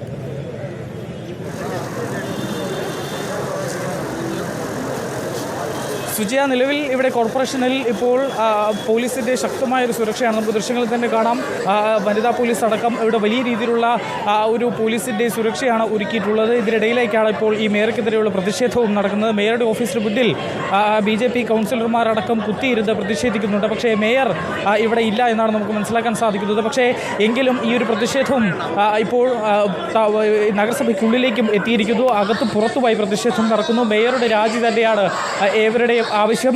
മാത്രമല്ല ഇത് കഴിഞ്ഞ കുറേ നാളുകളായി നഗരസഭയും മേയർക്കുമെതിരെയുള്ള വാർത്തകൾ ഇങ്ങനെ നിരന്തരം തുടരെ വന്നുകൊണ്ടിരിക്കുന്നു. അതിൻ്റെ ഭാഗമായി ഇപ്പോൾ ഏറ്റവും ഒടുവിൽ ഒരു ശുചീകരണ തൊഴിലാളി, അദ്ദേഹത്തിൻ്റെ മരണം, ആ മരണവുമായി ബന്ധപ്പെട്ട് നടക്കുന്ന വിവാദങ്ങൾ, അതിൽ വാക്ക് തർക്കങ്ങൾ, മേയർ നഗരസഭയുടെ വേസ്റ്റ് അല്ല എന്ന് കോർപ്പറേഷനും, പക്ഷേ ഇത് റെയിൽവേയുടെ മാലിന്യമാണെന്ന് അവർ പറയുന്നു. ഒരു മനുഷ്യജീവനാണ് ഇപ്പോൾ പൊലിഞ്ഞിട്ടുള്ളത്. എന്തായാലും ഇപ്പോൾ മേയറുടെ ഓഫീസിന് മുന്നിലേക്കും പ്രതിഷേധം നടക്കുകയാണ്. ചേട്ടാ, മേയറുടെ എന്താണ് പറയാനുള്ളത്? പ്രതിഷേധം മേയറെ ഇന്ന് ഇതിനകത്ത് കടത്തിവിടാത്ത തരത്തിലുള്ള ഉപരോധ സമരത്തിനാണ് ഇന്ന് BJP കൗൺസിലർമാർ നേതൃത്വം നൽകുന്നത്. കാരണം ഈ മാലിന്യത്തിൽ മുക്കിക്കൊന്നത് ജോയി എന്ന് പറയുന്ന 42 വയസ്സ് പ്രായമുള്ള ആളെ മാലിന്യത്തിൽ മുക്കിക്കൊന്നതിൻ്റെ ഉത്തരവാദിത്വം തിരുവനന്തപുരം നഗരസഭ ഭരണാധികാരികൾക്കാണ്. അതിൻ്റെ തലപ്പത്തിരിക്കുന്ന മേയർക്കാണ്. അതിന് ഉത്തരവ് പറയേണ്ടതായിട്ടുള്ള ആൾ മേയറാണ്. ഈ മാലിന്യ കൂമ്പാര റെയിൽവേയുടെ ഭാഗത്ത് വരുന്ന വെറും 117 മീറ്റർ മാത്രമേ ഉള്ളൂ. കിലോമീറ്റർ ചുറ്റളവിൽ വരുന്ന ആമയിഴഞ്ചാൻ തോടെന്ന് പറയുന്ന ഭാഗം എന്ന് പറയുന്നത് നിരവധിയായിട്ടുള്ള കിലോമീറ്റർ ചുറ്റളവിൽ കഴിഞ്ഞ് 117 മീറ്റർ വരുന്ന റെയിൽവേയുടെ അകത്ത് വരുന്ന അവസരത്തിൽ റെയിൽവേയാണ് ഇതിന് ഉത്തരവാദി എന്ന് പറഞ്ഞുകൊണ്ട് ഈ നഗരസഭാ ഭരണകൂടത്തിന് ഇതിൽ നിന്ന് കൈയൊഴിയാൻ സാധിക്കില്ല, ഇതിൽ നിന്ന് മാറി നിൽക്കാൻ സാധിക്കില്ല. ഇത് മനഃപൂർവ്വമല്ലാത്ത നരഹത്യയ്ക്ക് ഈ ഭരണാധികാരികളുടെ പേരിൽ കേസെടുക്കണമെന്നാണ് BJPക്ക് ആവശ്യപ്പെടാനുള്ളത്. നഗരത്തിൽ ഇറങ്ങാൻ നിർവാഹമില്ല എന്നാണ്. മാലിന്യ കൂമ്പാരം കൊണ്ട് തോടുകൾ നിറഞ്ഞു കിടക്കുന്നു. ആമയിഴഞ്ചാൻ തോട്, അതുപോലെ തന്നെ പാർവതി പുത്തനാറ്, ചെറിയ കൈത്തോടുകൾ മുഴുവൻ മാലിന്യ കരാറെടുക്കാൻ കരാറടിസ്ഥാനത്തിൽ എടുത്തിട്ടുള്ള കരാറുകാർ CPMൻ്റെ സഖാക്കളാണ്. അവർ കരാറെടുത്ത് വീടുകളിൽ നിന്നും ഹോട്ടലുകളിൽ നിന്ന് ശേഖരിക്കപ്പെടുന്ന മാലിന്യം വീണ്ടും ചാക്കിൽ കെട്ടി ആമയിഴഞ്ചാൻ തോടിൽ വലിച്ചെറിയുന്ന ദൃശ്യങ്ങൾ മാധ്യമങ്ങളിൽ കൂടി പുറത്തു വന്നിട്ടുണ്ട്. ഇതിന് ഉത്തരവാദിത്വം പൂർണ്ണമായും നഗരസഭ ഭരണകൂടത്തിനാണ്. ഇത് ഈ ഉത്തരവാദിത്വം ഏറ്റെടുത്തുകൊണ്ട് ഇതിൻ്റെ ധാർമ്മികമായിട്ടുള്ള ഉത്തരവാദിത്വം, ഒരാളിൻ്റെ ജീവൻ പോലും എടുക്കുന്ന ഒരു സാഹചര്യം സംജാതമായത് ഈ ഭരണകൂടത്തിന്റെ വീഴ്ചയാണ്. ഈ വീഴ്ചയ്ക്കെതിരെയുള്ള മേയറുടെ ഓഫീസിന് മുന്നിൽ തിരുവനന്തപുരം നഗരസഭയ്ക്കുള്ളിൽ നിന്നുള്ള ദൃശ്യങ്ങളാണ് അശ്വിൻ ഡിയാഗോ നൽകിക്കൊണ്ടിരിക്കുന്നത്. നമുക്കൊപ്പം റെജി ലൂക്കോസ് ചേരുകയാണ്. ശ്രീ റെജി ലൂക്കോസ്, നഗരത്തിന് എന്തു പറ്റിയെന്ന് നമ്മൾ ചോദിക്കുമ്പോൾ നഗരവാസികളുടെ മാലിന്യം മുഴുവൻ സംഭരിക്കേണ്ട കരാറുകാരെ കുറിച്ചാണ് ഇപ്പോൾ പ്രതിഷേധവുമായിരിക്കുന്ന കൗൺസിലർമാർ പറഞ്ഞുകൊണ്ടിരിക്കുന്നത്. ജോയിയുടെ മരണത്തിന്റെ ഉത്തരവാദിത്തം ആരുടെ തലയിലിടും എന്നത് അങ്ങോട്ടും ഇങ്ങോട്ടും പഴിചാരിക്കൊണ്ടിരിക്കുകയാണ് കോർപ്പറേഷനും റെയിൽവേയും. താങ്കൾ ഈ മാലിന്യ നീക്കത്തിന് സംഭവിക്കുന്ന ഒരു സ്തംഭനാവസ്ഥയെ എങ്ങനെയാണ് നോക്കിക്കാണുന്നത് ശ്രീ റെജി ലൂക്കോസ്? Good morning Sujaya Parvathy. നമ്മുടെ ഈ കേരളം നേരിടുന്ന ഏറ്റവും വലിയ പ്രതിസന്ധി എന്ന് പറയുന്നത് മാലിന്യങ്ങൾ തന്നെയാണ്. ഒരു തർക്കമില്ല കാര്യത്തിൽ.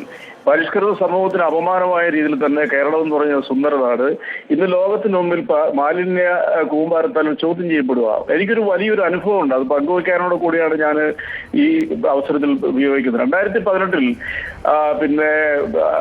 സ്വിറ്റ്സർലൻഡിലെ ഒരു മാലിന്യ സംസ്കരണ ഫാക്ടറി സ്വിറ്റ്സർലൻഡ് സിറ്റിയുടെ മധ്യത്തിലുള്ള, അത് ജനീവ എന്ന് പറയുന്ന സിറ്റിയുടെ മധ്യത്തിലുള്ള ഒരു മാലിന്യ സംസ്കരണ ഫാക്ടറി സന്ദർശിക്കാൻ അപൂർവ അവസരം കിട്ടിയത്. അവിടുത്തെ ഒരു മലയാളിയായ അവിടുത്തെ ഒരു MLA സ്വാധീനത്തിൽ അന്ന് അവസരം കിട്ടിയത്.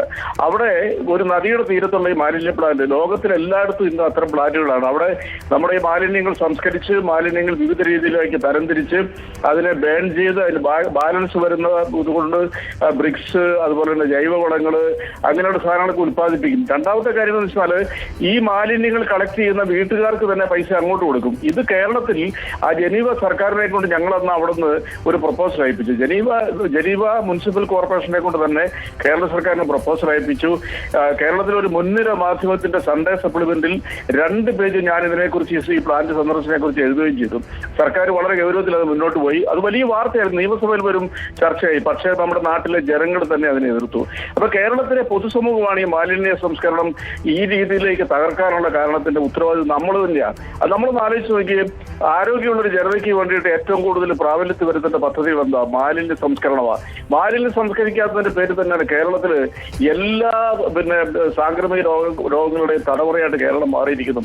എവിടെയെങ്കിലും ആധുനിക രീതിയിലുള്ള പ്ലാന്റുകൾ കൊണ്ടുവന്നാൽ അവിടെ സമരം ചെയ്യും. പെരിങ്ങമൽ എന്ന് പറയുന്ന ഒരു സ്ഥലത്ത്, തിരുവനന്തപുരത്ത്, ഈ മാലിന്യ പ്ലാന്റ് സംസ്കരിക്കാൻ പറ്റുന്ന ഏറ്റവും ആപ്റ്റായ ഒരു സ്ഥലത്തേക്ക് ജനീവ സർക്കാരിന്റെ റെപ്രസെന്റേറ്റീവായി വന്നവർ പോയി കണ്ട് അത് സൈൻ ചെയ്ത് അത് നല്ലതാണെന്ന് പറഞ്ഞപ്പോൾ ആ പെരിങ്ങമല ഭാഗത്തുള്ള ചില രാഷ്ട്രീയ സംഘടനകൾ അവിടെ നിരന്തര സമരത്തിൽ, ഇപ്പോഴും ആ സമരം അവിടെ തുടർന്നുകൊണ്ടിരിക്കുക. പക്ഷേ സമരത്തിന് മുന്നിൽ കീഴടങ്ങുകയല്ല, പദ്ധതികൾ നടപ്പാക്കുകയാണ് ചെയ്യേണ്ടത്. അതാണ് ഇടത് സർക്കാരിൽ നിന്ന് ഇപ്പോൾ ജനം പ്രതീക്ഷിക്കുന്നത്. അടിയന്തര സ്വഭാവത്തോടെ ഇക്കാര്യങ്ങൾ മുഖ്യമന്ത്രിയുടെ അധ്യക്ഷതയിൽ ഇപ്പോൾ യോഗം ചേരുന്നുണ്ട്. അതിലുണ്ടാകുമെന്ന് പ്രതീക്ഷിക്കുന്നു. ശ്രീ റിജു ലൂക്കോസ്, അങ്ങയുടെ അനുഭവം പങ്കുവച്ചതിന് നന്ദി. നമുക്കൊപ്പം ആറ്റിങ്ങലിൽ നിന്ന് അമ്പിളി എന്ന പ്രേക്ഷക കൂടി ചേരുന്നുണ്ട്.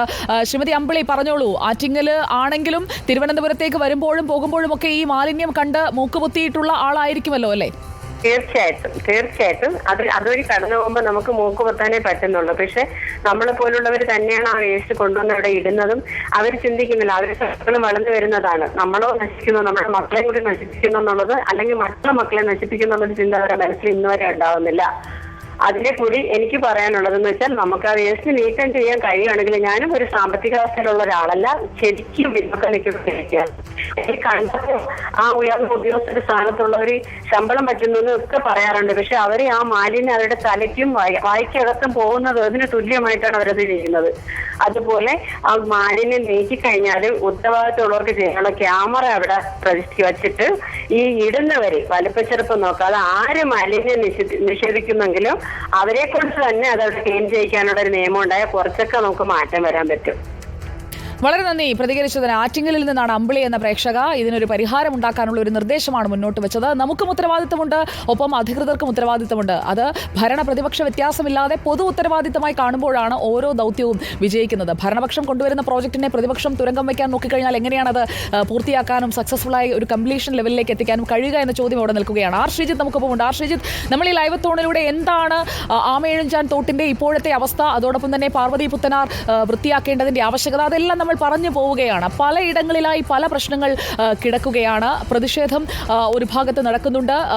നഗരസഭയ്ക്കകത്തും പുറത്തുമുള്ള പ്രതിഷേധ കാഴ്ചകൾ നമ്മൾ കണ്ടു. ശ്രീജിത്ത്, നമ്മൾ ഈ ലൈവ് തോൺ അവസാനിപ്പിക്കുമ്പോൾ സർക്കാരിന്റെ മുന്നിലേക്ക് നമ്മൾ വെക്കേണ്ട ജനങ്ങളുടെ കൂടി ആവശ്യങ്ങൾ പരിഗണിച്ചുകൊണ്ടുള്ള ഒരു കാര്യം അതെന്താണ്? സുജയ, ഈ കാര്യത്തിൽ, ഈ മാലിന്യ സംസ്കരണത്തിൻ്റെ കാര്യത്തിൽ പ്രത്യേകിച്ചും തിരുവനന്തപുരം നഗരം എന്ന് പറഞ്ഞാൽ ഇവിടെ നഗരവാസികൾ മാത്രമല്ല ഈ മാലിന്യത്തിന് ഉത്തരവാദി. ഇവിടെ നിരവധി ആളുകൾ ഇവിടെ പല ആവശ്യങ്ങൾക്കായി വന്നു പോകുന്നുണ്ട്. റെയിൽവേ സ്റ്റേഷനുണ്ട്, വിമാനത്താവളം ഉണ്ട്, ഇതടക്കമുള്ള എല്ലാ തരത്തിലും ആളുകൾ വരുന്ന ഒരുപാട് കേന്ദ്രങ്ങളുണ്ട്. ഇപ്പോൾ വിഴിഞ്ഞം വരുന്നു. ഇങ്ങനെയുള്ള കാര്യങ്ങൾ വരുമ്പോൾ ആളുകൾക്ക് മാലിന്യം നിക്ഷേപിക്കാനായിട്ടുള്ള, കൃത്യമായി സംസ്കരിക്കാനുള്ള സ്ഥലങ്ങൾ വേണം. ഒപ്പം തന്നെ നല്ല ബോധവൽക്കരണം വേണം. നേരത്തെ ഞാൻ സൂചിപ്പിച്ച പോലെ തുമ്പൂർമൊഴി മോഡലിൻ്റെ കാര്യത്തിലാണെങ്കിലും പൈപ്പ് കമ്പോസ്റ്റിൻ്റെ കാര്യത്തിലാണെങ്കിലും കിച്ചൺ ബിന്നിൻ്റെ കാര്യത്തിലും ആ ഘട്ടത്തിലുണ്ടായിരുന്ന മേയറും ഉള്ള ജനപ്രതിനിധികളും വലിയ തോതിൽ പ്രചാരണം നടത്തി ഒരുപാട് ആളുകൾ ആ ഉറവിട മാലിന്യ സംസ്കരണത്തിലേക്ക് വന്നു. അങ്ങനെ ഒരു ഇടപെടൽ ആളുകൾക്ക് നടത്താൻ തയ്യാറായിട്ടുണ്ട്. അപ്പോൾ അങ്ങനെ നിരന്തര ഇടപെടലുകൾ ഉണ്ടായാൽ മാത്രമേ ജനങ്ങൾ ഇതുമായി സഹകരിക്കുകയുള്ളൂ. അത്തരമൊരു സഹകരണമാണ് ആളുകൾക്ക് ഇക്കാര്യത്തിൽ ആളുകളിൽ നിന്ന് ഉണ്ടാകണമെങ്കിൽ കൃത്യമായ ഒരു പ്രചരണവും ഇടപെടലും നഗര ഭരണകൂടത്തിൽ നിന്നുണ്ടാകണം. എന്നാൽ നഗര ഭരണകൂടത്തിൻ്റെ മാത്രം ഉത്തരവാദിത്തമല്ല. ഈ കാര്യത്തിൽ സർക്കാരിനും സംസ്ഥാന സർക്കാരിനും വേണ്ട കാര്യങ്ങൾ കാര്യങ്ങൾ ചെയ്യേണ്ട. അവിടെ നിരവധി പദ്ധതികൾ, നിരവധി സ്ഥാപനങ്ങളൊക്കെ ഉണ്ട്. വൻതുക ചിലവാക്കിയുള്ള സ്ഥാപനങ്ങളിൽ ആളുകൾക്ക് ഇരിക്കാനുള്ള ക്യാബിനുകളും മറ്റും കോടിക്കണക്കിന് രൂപ ചിലവാക്കി നിർമ്മിച്ചിട്ടിരിക്കുന്ന അല്ലാതെ ആ സ്ഥാപനങ്ങളൊന്നും ഈ കാര്യത്തിൽ, ഈ മാലിന്യ സംസ്കരണവുമായി ബന്ധപ്പെട്ട കാര്യങ്ങളിൽ കൃത്യമായ ഇടപെടൽ നടത്തുകയോ അതിനുള്ള പരിഹാരം കണ്ടെത്തുകയോ അതിനുള്ള നടപടികൾ സ്വീകരിക്കുകയോ ചെയ്യുന്നില്ല എന്ന ആക്ഷേപമുണ്ട്. അപ്പോൾ ഈ സംവിധാനങ്ങളെ കൂടി കോർത്തിണക്കേണ്ടതുണ്ട്. ഇതോടൊപ്പം തന്നെ ഈ ആളുകൾക്കും നമ്മുടെ എൻ്റെ മാലിന്യം എൻ്റെ ഉത്തരവാദിത്വം എന്ന ഒരു കൃത്യമായ മുദ്രാവാക്യം നമുക്ക് സമൂഹത്തിലുണ്ട്. അത് ഒരു ശക്തമായ പ്രചരണായുധമായി മാറുകയും വേണം. കാരണം നമ്മൾ മാലിന്യങ്ങൾ റോഡിലേക്ക് വലിച്ചെറിയരുത്, നമ്മുടെ മാലിന്യം സംസ്കരിക്കാനുള്ള ഉത്തരവാദിത്വം നമുക്കുണ്ട്. അതിനുള്ള കൃത്യമായ മാർഗ്ഗങ്ങളിലേക്ക് ആളുകളെ എത്തിക്കാനുള്ള നിയമ നടപടികളടക്കം വേണം. നേരത്തെ മാലിന്യം വലിച്ചെറിയുന്നതിനൊക്കെയുള്ള ശിക്ഷാ നടപടികൾ CCTV ദൃശ്യങ്ങളും മറ്റും ശേഖരിച്ച് പോലീസും നഗരഭരണകൂടമൊക്കെ എടുക്കുമായിരുന്നു. എന്നാൽ പിന്നീട് ഇടക്കാലത്ത് അതെല്ലാം നിശ്ചലമായി. അതാണ് ഇത്രയധികം മാലിന്യ പ്രശ്നം തിരുവനന്തപുരത്ത് നേരിടാൻ കാര്യം. അപ്പോൾ സർക്കാർ ഏജൻസികളും മറ്റ് തദ്ദേശ ഭരണ സ്ഥാപനങ്ങളും നാട്ടുകാരും ജനങ്ങളും എല്ലാവരും ചേർന്നുള്ള ഒരു സംയോജിത ഇടപെടലിലൂടെ മാത്രമേ തിരുവനന്തപുരം അടക്കമുള്ള എല്ലാ നഗരങ്ങളിലെയും മാലിന്യ പ്രശ്നത്തിന് ശാശ്വത പരിഹാരം കണ്ടെത്താൻ കഴിയുള്ളൂ എന്ന കാര്യമാണ് നമ്മൾ മുന്നോട്ട് വെക്കുന്നത്. ഓക്കെ, ആർ ശ്രീജിത്താണ് വിവരങ്ങൾ നൽകിയത്. ഒപ്പം TV പ്രസാദും റോഷിപാലും റിനു ശ്രീധറും അശ്വിൻ ഡിയാഗോയും അർച്ചനയും ഒക്കെ നമ്മുടെ ഈ ലൈവത്തോണിന്റെ ഭാഗമായി പ്രിയപ്പെട്ട പ്രേക്ഷകരും നിങ്ങളുടെ അഭിപ്രായങ്ങൾ നമ്മുടെ മുന്നിലേക്ക് വെച്ചു. നമ്മൾ ഈ ലൈവത്തോൺ അവസാനിപ്പിക്കുന്ന വേളയിലും പ്രതിഷേധം കടുക്കുകയാണ്. ഇതിൽ പരസ്പരം പഴിചാരി ഉത്തരവാദിത്തം ആരുടെയെങ്കിലും തലയിലിടാനുള്ള ശ്രമമല്ല വേണ്ടത്, പരിഹാരമാണ് ഉണ്ടാകേണ്ടത്. തലസ്ഥാനത്തെ മാലിന്യ പ്രശ്നമാണ് അവസാനിക്കേണ്ടത്. അതിനായിട്ടുള്ള മുന്നൊരുക്കവും നടപടികളും ഉണ്ടാകുമ്പോൾ അതിന് തുരങ്കം വയ്ക്കാൻ ആരും നിൽക്കരുത് എന്നതുകൂടിയുണ്ട്. റെയിൽവേയും കോർപ്പറേഷനും പരസ്പരം പഴിചാരുകയല്ല, രണ്ടിടത്തും മാലിന്യത്തിന്റെ ഉത്തരവാദിത്വം നിൽക്കുന്നുണ്ട് എന്നത് ഓർമ്മിപ്പിക്കുകയാണ്. റെയിൽവേ സ്റ്റേഷനിൽ കൊച്ചുവേളിയിലെ കാഴ്ച കണ്ടല്ലോ. മാലിന്യം കുന്നുകൂടിയിട്ടിരിക്കുന്ന അവസ്ഥയുണ്ട്. എവിടെയെങ്കിലും കൊണ്ടുപോയി ആർക്കും തള്ളാവുന്ന ഒന്നായി മാലിന്യ സംസ്കരണം എന്ന സംവിധാനം കൊണ്ടുപോകുമ്പോഴാണ് ഈ പ്രശ്നമുണ്ടാകുന്നത്. പ്രകൃതിയോടിണങ്ങി ജലാശയങ്ങൾ മലിനമാക്കാത്ത മാലിന്യ സംസ്കരണമാണ് നമ്മുടെ ഒരു ശീലമായി മാറേണ്ടത്. ശുചിത്വ കേരളം, സുന്ദര കേരളം എന്നാണ് നമുക്ക് പറയേണ്ടത്. അതല്ലാതെ ഈ നാടിന് ഇതെന്തു പറ്റി, ഈ നാട് ഇങ്ങനെ ആയിരുന്നില്ലല്ലോ എന്ന് പറയേണ്ടവരല്ല നമ്മൾ. അതുകൊണ്ട് പദ്ധതികൾ വിഭാവനം ചെയ്യുക, പദ്ധതികളുടെ പൂർത്തീകരണം ഉറപ്പാക്കുക. സർക്കാരും കോർപ്പറേഷനും റെയിൽവേയും എല്ലാവരും ഒന്നിച്ചു വേണം പോകാൻ. അങ്ങനെ പോയില്ലെങ്കിൽ ഈ അനാസ്ഥ ചൂണ്ടിക്കാണിക്കാൻ reporter as A media activist ഞങ്ങൾ ഇവിടെ തന്നെ ഉണ്ടാകും. ആ നാലാം കണ്ണ്, ആ നാലാം തൂണ്, അത് വളരെ ശക്തമായി തന്നെ നിങ്ങളുടെ മുന്നിലേക്ക് എത്തിക്കൊണ്ടേയിരിക്കും. ആ ഉറപ്പോടുകൂടി നമ്മൾ ഈ ലൈവ് തോൺ അവസാനിപ്പിക്കുകയാണ്.